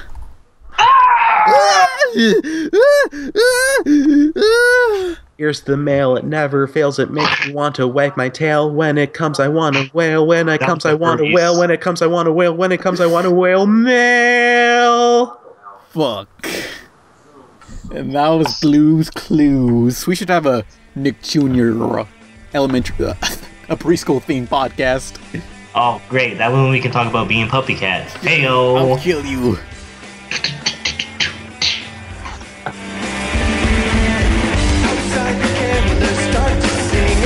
Describe the joy they bring. Joy is something they don't bring to me. My girlfriend is by my side from the roof are hanging sickles of ice. Their whiny voices get irritating. It's Christmas time again. Questions. If anybody has a question, start out with the word question so it's easier to find, and put it in the YouTube comments of this podcast. So the first question is by Red Tom. Question: I have a problem pushing myself to animate. I know I want to. I'm just a lazy fuck. Do you guys have this problem? Yes. If so, what is your process you use to make yourself work? Okay, here's your process. You just have to do it. That's basically what we can say. It's hard to be... I know how to be unmotivated, but you just have to do it. You have to push yourself and do it. It doesn't have to be like your masterpiece, like your grand opus. It could be like some really shitty cartoon or whatever. It's fine. I hear some people say like if you start by doing like a big project, like a huge comic or something, like a lot of people have come to me been like, oh, I have this cool super idea for a long-running like shonen manga comic, and I'm just like, yeah, but like, are you gonna do it? And it's just kind of like, you know, you got to pace yourself and like tackle smaller projects and learn first, because it's like your comic is pretty gonna be guaranteed to be pretty bad unless you've done other minimum projects first. Like, yeah. Whoops. Yeah, sorry, Pan. Loki IRL is gonna suck. But I've made that same mistake multiple times, and I don't know if I'm plugging anything specifically, but I might do this. I'm looking at it right now. Right next to me is like a huge stack of old comics I used to make. It was going to be this long-running series of comics, and like I have 30 comics, like 30 actual like issues of comics that I drew and wrote myself. And I want to scan them all and like put them up somewhere or do a stream and talk about them and just talk about when they're like making them, because it's like, I think it'll really help people understand kind of like what it takes, like making online comics and stuff. And like, I don't mean that in a pretentious way. Like, well, if you want to make a good webcomic, I just mean like kind of like what goes into like making a comic or something. It's just kind of like, you know, what you kind of learn over the process of everything. My biggest regret in life was not keeping my old comics. I used to have old comics with my OCs way back when, and were really terrible and shitty. Yeah, I will always encourage people to keep the old stuff they make, because it definitely puts perspective on like what you've learned, and is this good reminder of like what you like doing and stuff. Yeah, definitely. It's pretty terrible. Definitely keep all your old shit, even if it's bad. You'll learn a lot from it. I can remember parts of it. Yeah, but that's it. I think also this person's asking about his procrastination. Well, you guys have that trouble? Yeah, I do all the time.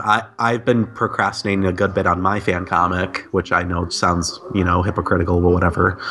I've been procrastinating for a long time, and I've just been kind of sitting on the plot and thinking about it while I'm doing other stuff like working or drawing. And I'm also procrastinating on a commission I have to do, and I wanted to get it done before Christmas, which I don't know if I can, but we'll see. Yeah, for me, my comic, Loki RL, was just still being made because there's a lot to do and lots of things to create when you don't really think about like all the fonts and all the borders and how it's going to be made and how it's going to be uploaded and stuff. I'm still working on a lot of stuff, all the characters that you have to design. But anyway, a major theme in Loki IRL, my comic, is procrastination, and one of the flaws that it hasn't been made, hasn't been released yet, is, for one thing, procrastination. So, art imitates life, yeah. But anyway, if you, one thing that really helps with curing procrastination is if you, like, disable your internet, or just, like, unplug it or something. That should help force you to do something else besides waste your time on the internet. You're probably just turning back the internet back on. I know, but like, just, I don't know. Just unplug it. Like, and do something else. Otherwise you'll keep getting distracted by, ooh, who sent me a message today, right now? Instead of actually drawing, you know? Yeah. Yeah, procrastination's evil. Just make something really short, make it a bouncing ball or something like that. That's what you have to do if you want to just start doing animation. You have to make really shitty stuff and then it'll get good. At least in school, just draw while the teacher's talking. Who cares what they say? Just draw. When I was doing a math class, it was like about reading meters and stuff. And like it was just like reading car meters and shit for math.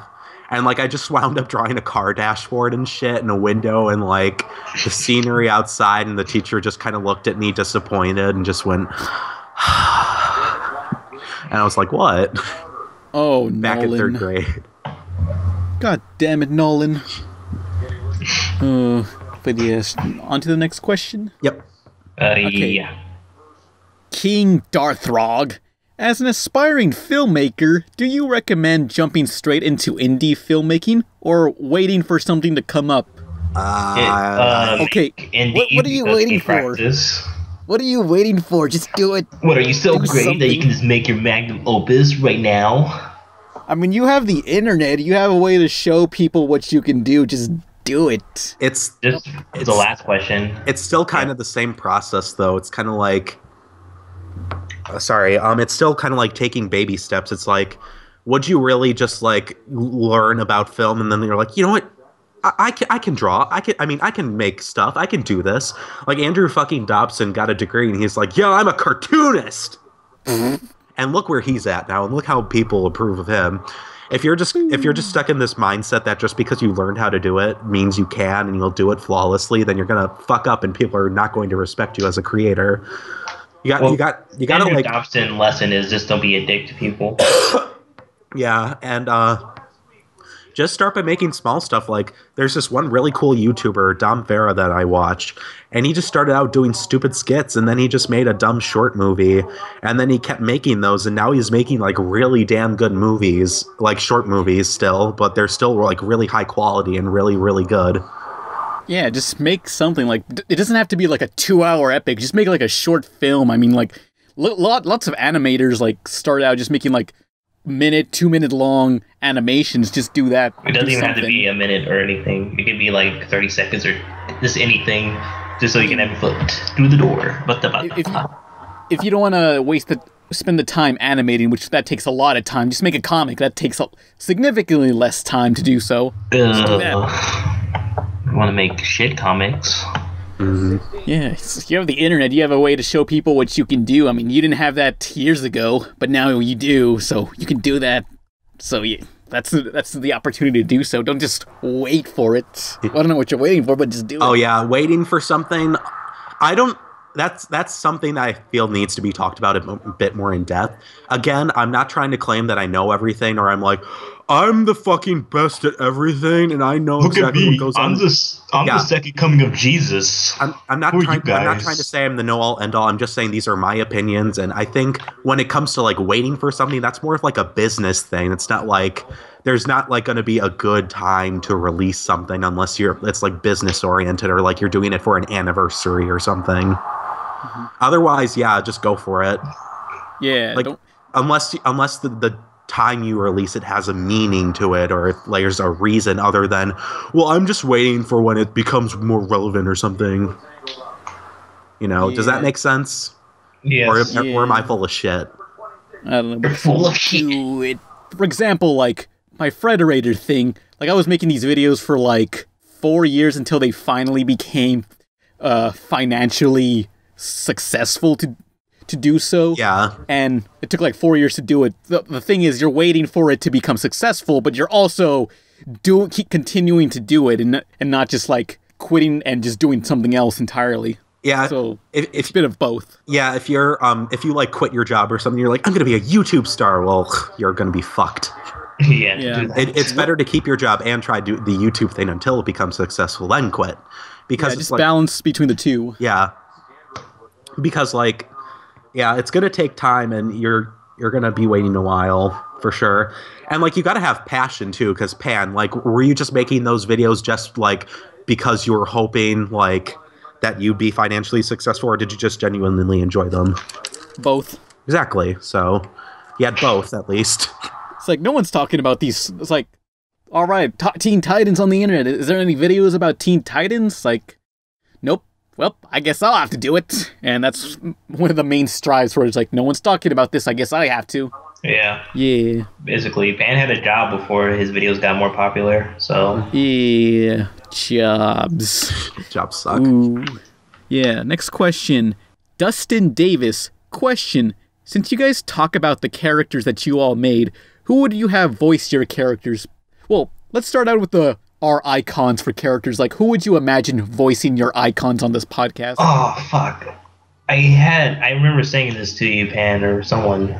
I forget. I think honestly, I can't picture them without our voices. I think for Ken's icon, it would be Plankton. Yeah. Yeah, someone who's... Clancy, no wait, not Clancy Brown. Lawrence something. Who's that? He voices Plankton. Oh, okay. Yeah, or that raccoon guy from Guardians of the Galaxy, maybe. Mr. Lawrence. Mr. Lawrence voices Plankton. Oh yeah, Guardians of the Galaxy. Speaking Bradley of Cooper. Rocket Raccoon, who was his voice actor again? Bradley Cooper. Yeah, Bradley Cooper. While in New York, I saw the Broadway play of The Elephant Man. You guys know what The Elephant Man is? No. Nope.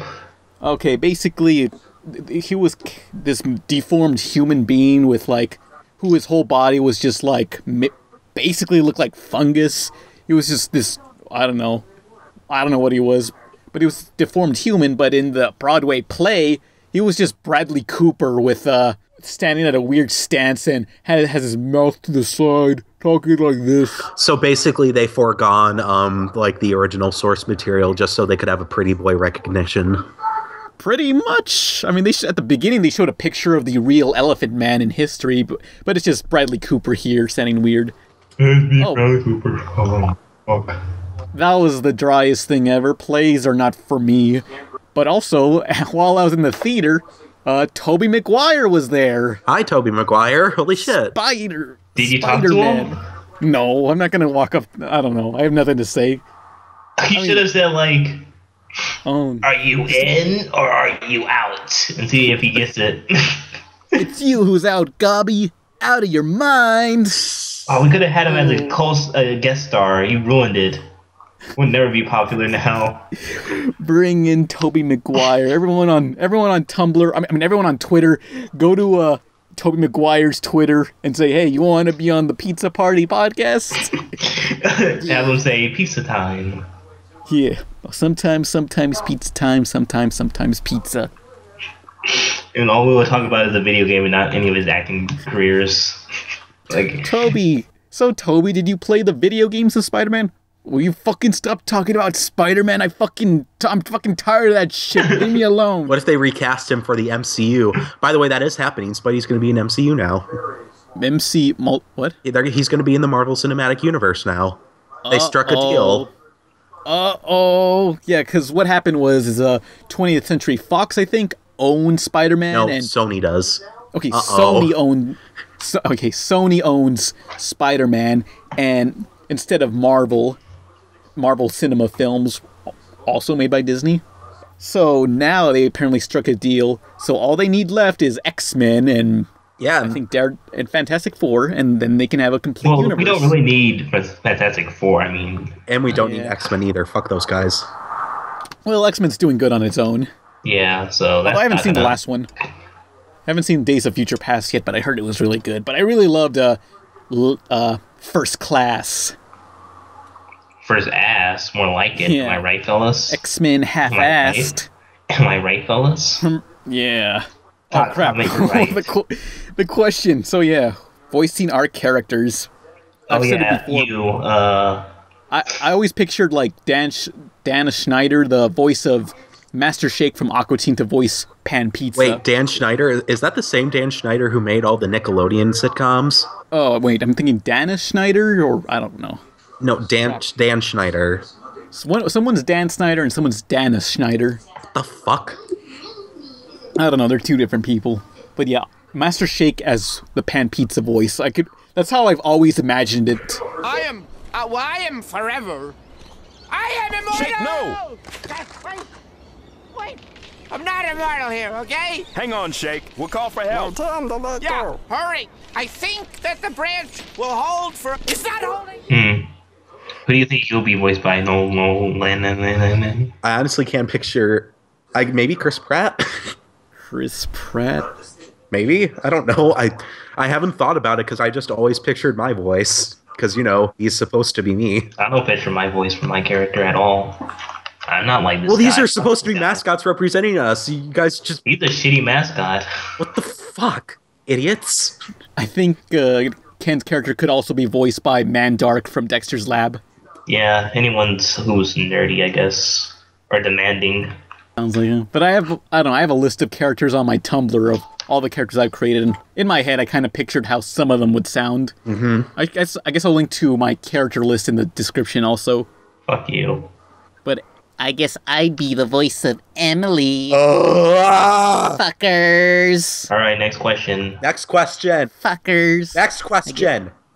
Okay, the Rocket Slumo Backs. Question. I'm making a comic strip, and I'm wondering, should I try to draw the comic in the small boxes on a paper, or draw a full page, then edit the strips in the computer to shrink it downward?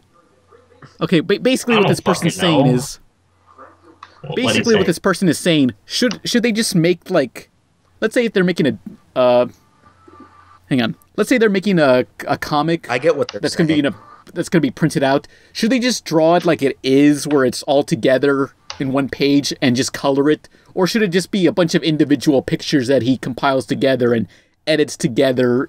Like, he draws the characters individually and edits them together in the computer, so he has more control over where everyone's standing, you know? I'd say draw the full picture if you want, experiment with it, but I'd personally just draw the whole page, because that's not how it always works, and that's what most comic companies are going to accept.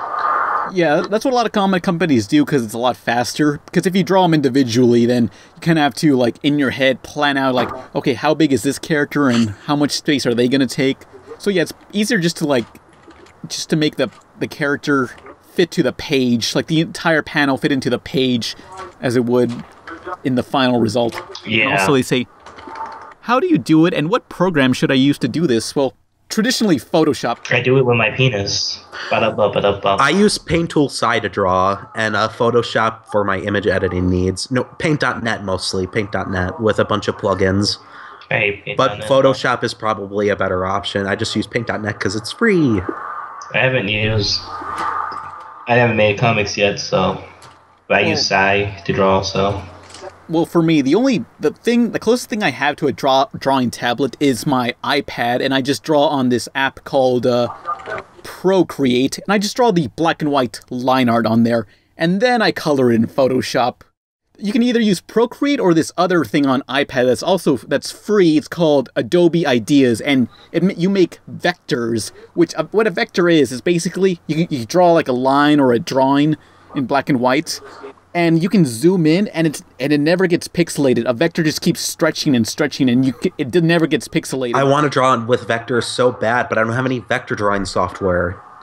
Although, if you have Adobe Illustrator and you have black and white line art that's all pixelated, put it into Adobe Illustrator and hit the button on the top that says Live Trace, and that will turn it into a vector, so the line art can be stretched out as much as it can. Ooh, and that's interesting. So, yeah, Adobe Illustrator and hit the button that says Live Trace on a black and white line art, and it's really a useful tool. But yeah, I need to make a tutorial video someday when the fucking comic's done. Your comic probably going to be bad for the first 5 issues.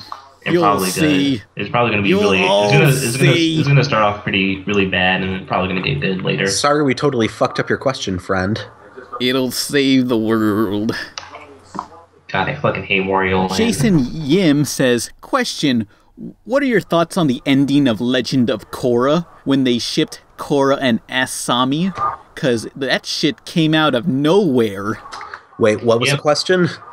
What are your thoughts on the ending of Legend of Korra and also the part about shipping Asami and Korra? Queer baiting, the series. Hey! I want Asami to lay that ass on me. Yeah, everybody's saying it's progressive when it was obviously just queer baiting. Yeah, it was... I don't know, I kind of hate in media when it's like, is it or is it not? We don't know. No, they've confirmed. No, Bright confirmed it as far as I know that it was romantic. Yeah, but even still, it wasn't the original intent. The original intent was from Mako and Korra to get together. Then they heard the fandom didn't like that, so they were like, "Well, what does the fandom like? Korra and Asami. We'll just do that then." No one likes Mako and Korra. Yeah, fuck that guy. Yeah, so basically, it was just giving the fandom what they want. It wasn't representation. It was just queer baiting. Yeah, so it's kind of like a debate. I always had this idea in my head, like the debate of Princess Bubblegum and Marceline, like... Well, that's been confirmed, too, outside of, like, the show, that they can't do it. It's just because, like, international markets would, like, fucking not air the show, and that's a detriment. So, it's not like the network saying no, it's that, like, it's the international markets, like, kind of being like, don't fucking air this, you idiots. Yeah, because in some countries, it's actually illegal to portray a gay couple on children's television. Yeah. And they can't lose international market because that's a major factor in animation. So that's a major profit they would lose and help hurt the show. Yeah, so whether you like it or not, your gay couple would hurt the show. Deal with it. The end. Damn. Well, I mean, Clarence is getting, like, Clarence just had, like, an episode where it was, like, Jeff's 2 moms. And what I liked about it was both, like, a very feminine mom and very butch mom. It's good that they showed, like, both sides to it, because almost never have I ever seen a positive portrayal of any sort of butch lesbian characters in anything ever. Yeah, but at least Clarence is doing something. Yeah, Disney did too, and they got the show canceled, so... Oh, you mean, what was that show called? Good Luck, Charlie. Yeah, the show was already was gonna get canceled, so it was like, fuck it, let's do it. But I think the most direct one was, like, Paranorman with the character saying, oh, I can't wait to tell my boyfriend. That guy. I don't know. I kind of dislike that movie because, I don't know. I thought the first 20 minutes of Paranorman were boring, but the later half was, like, pretty hardcore. I kind of hate it because it just had a whole bunch of adult jokes and it was kind of obvious. I was like, okay. Yeah. But, oh yeah, going back to this guy's question, what did you all think of the ending to Legend of Korra? I dropped out from season 2. I never watched it because I was satisfied with the original ending. What original ending? My interest. Avatar, the first one. I'm like, that was okay. Yeah, that makes sense. Yeah, this is cool. I'm done. Nolan, what you think of the ending to Korra? From what I heard, it was okay. I kind of dropped out halfway through. All I just heard... No one saw Korra. We're fucked. I don't care. Who cares? Besides, Korra's ending was basic bitch anyway. I heard it was, like, really happy and upbeat, and it was just, like, for the direction this series was going, I was just hoping it would be a more somber ending, but whatever. Like the Dark Knight. Doo-doo. She needs to, like, snap someone's neck. Yeah. Trying to save 2 people. Yeah. After destroying the entire fucking What, do you just realize how stupid Man of Steel was? Okay, I knew Man of Steel was stupid, but until I saw the Half in the Bag review of Man of Steel, they totally destroyed it when they said, Yeah, they didn't really need Superman's help because the reason they sent Superman to planet Earth, and the reason these aliens wanted to destroy Earth is just for Superman. So it was his fault. None of this would have happened. Oh God, this is gonna you choke. Oh no, okay, but yeah. The only reason Krypton, or Zod wanted to destroy Earth is because Superman was there, and if Superman was never there, none of this would have happened, and we didn't need Superman. We would have been happy. Everything's ruined. Yeah, pretty much. Yeah.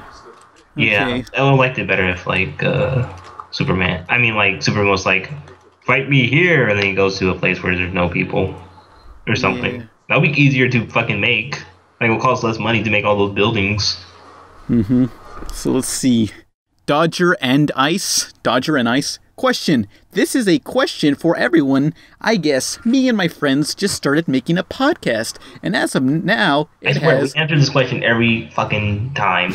We need to have like an FAQ episode or something, and just like answer frequently asked questions. As of now, it has 9 views. What can I do to get more people to listen? I swear we answered this question before. Yeah. I swear to you, we fucking answered this goddamn question before, and it will never go away.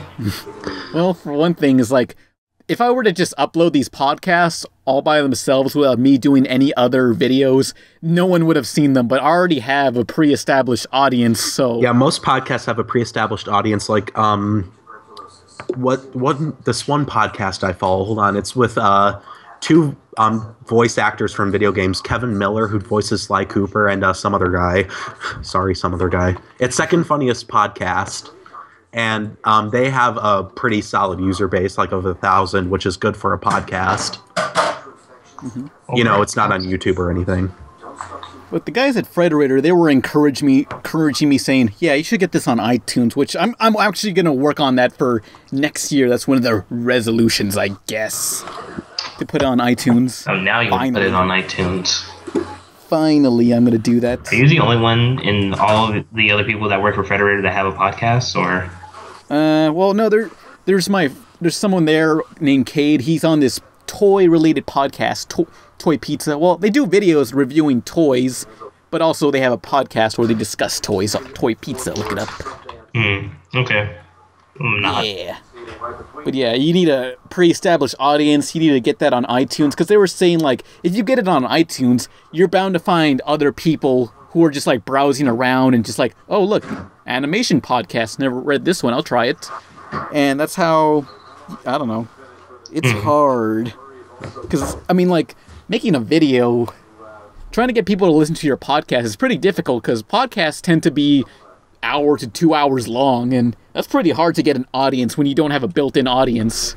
Yeah. So you gotta, I don't know, maybe do something else, or get it on iTunes and... Seth Rogen fucks up again. That's the name of this episode. Yeah. Seth Rogen gets fucked. But yeah, one final question, I guess. John McDonald. Question. What is your favorite and least favorite horror movies? Horror movies? Santa Claus, ho ho ho. Horror movies? Horror or movies? Jesus Christ, man.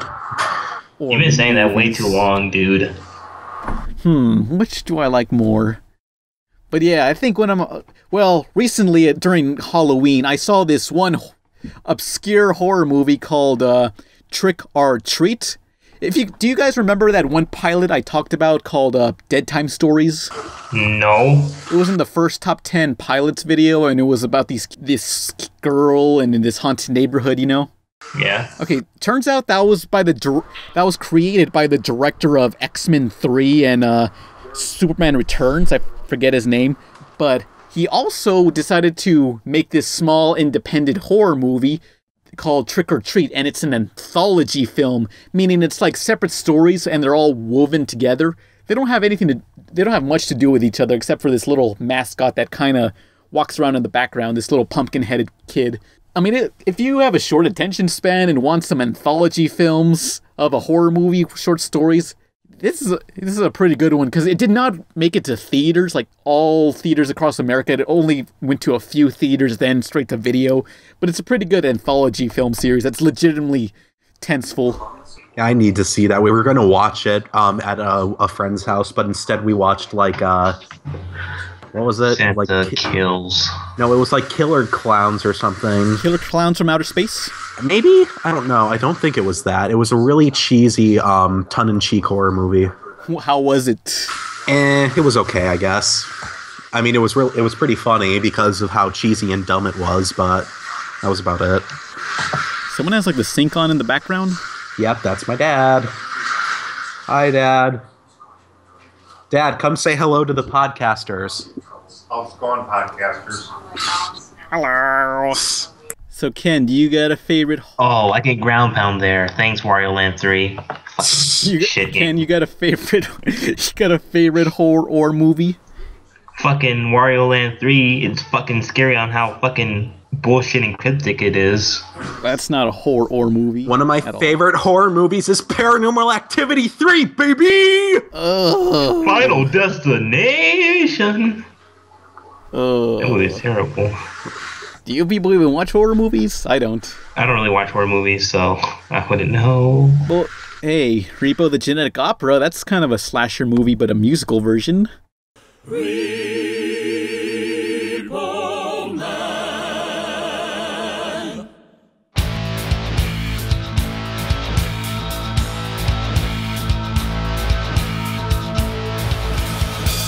Out from the night, from the mist, steps a figure. No one really knows his name for sure. He stands at 6'6", head and shoulders. Pray he never comes knocking at your door. Say that you once bought a heart or new corneas, but somehow never managed to square away your debts. He won't bother to write or to phone you. He'll just rip the still beating heart from your chest.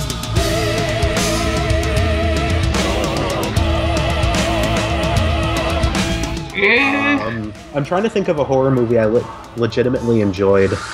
Like, I liked Blair Witch up until the very end.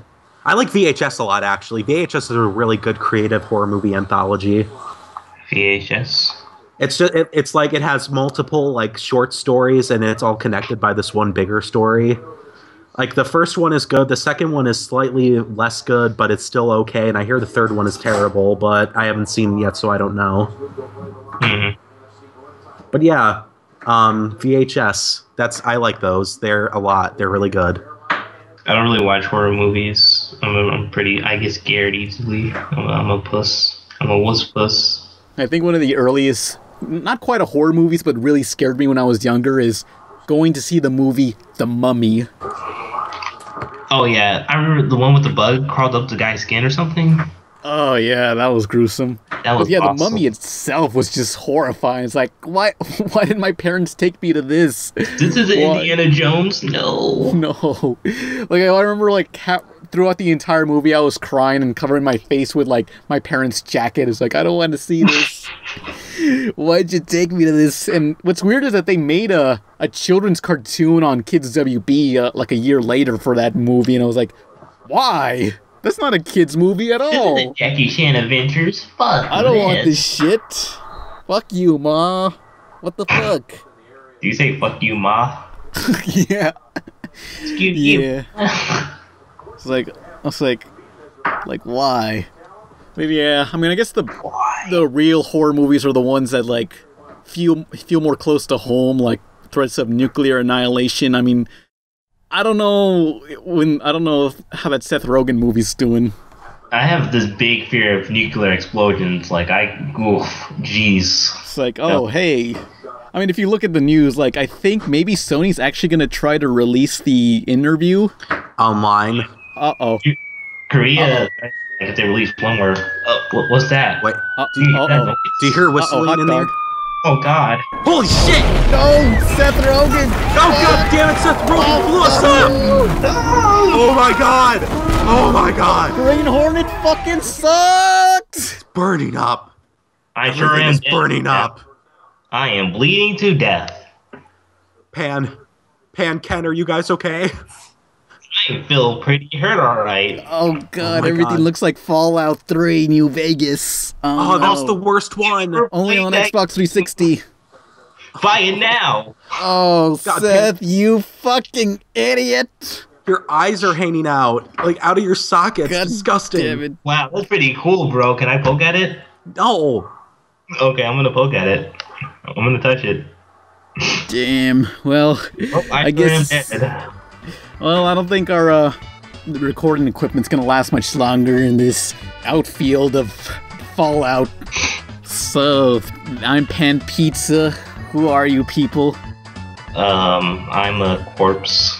My skin is melting right off my fucking bones, and it's all Seth Rogen's fault. How's it going, Seth? Is this a fetish? I feel like this is a fetish. No, maybe for that one friend at school who wanted to chop people open. You can like peel the skin off. Good night, everyone. We're done. We're all dead. Yeah, good night. Goodbye. This is probably the worst episode we did.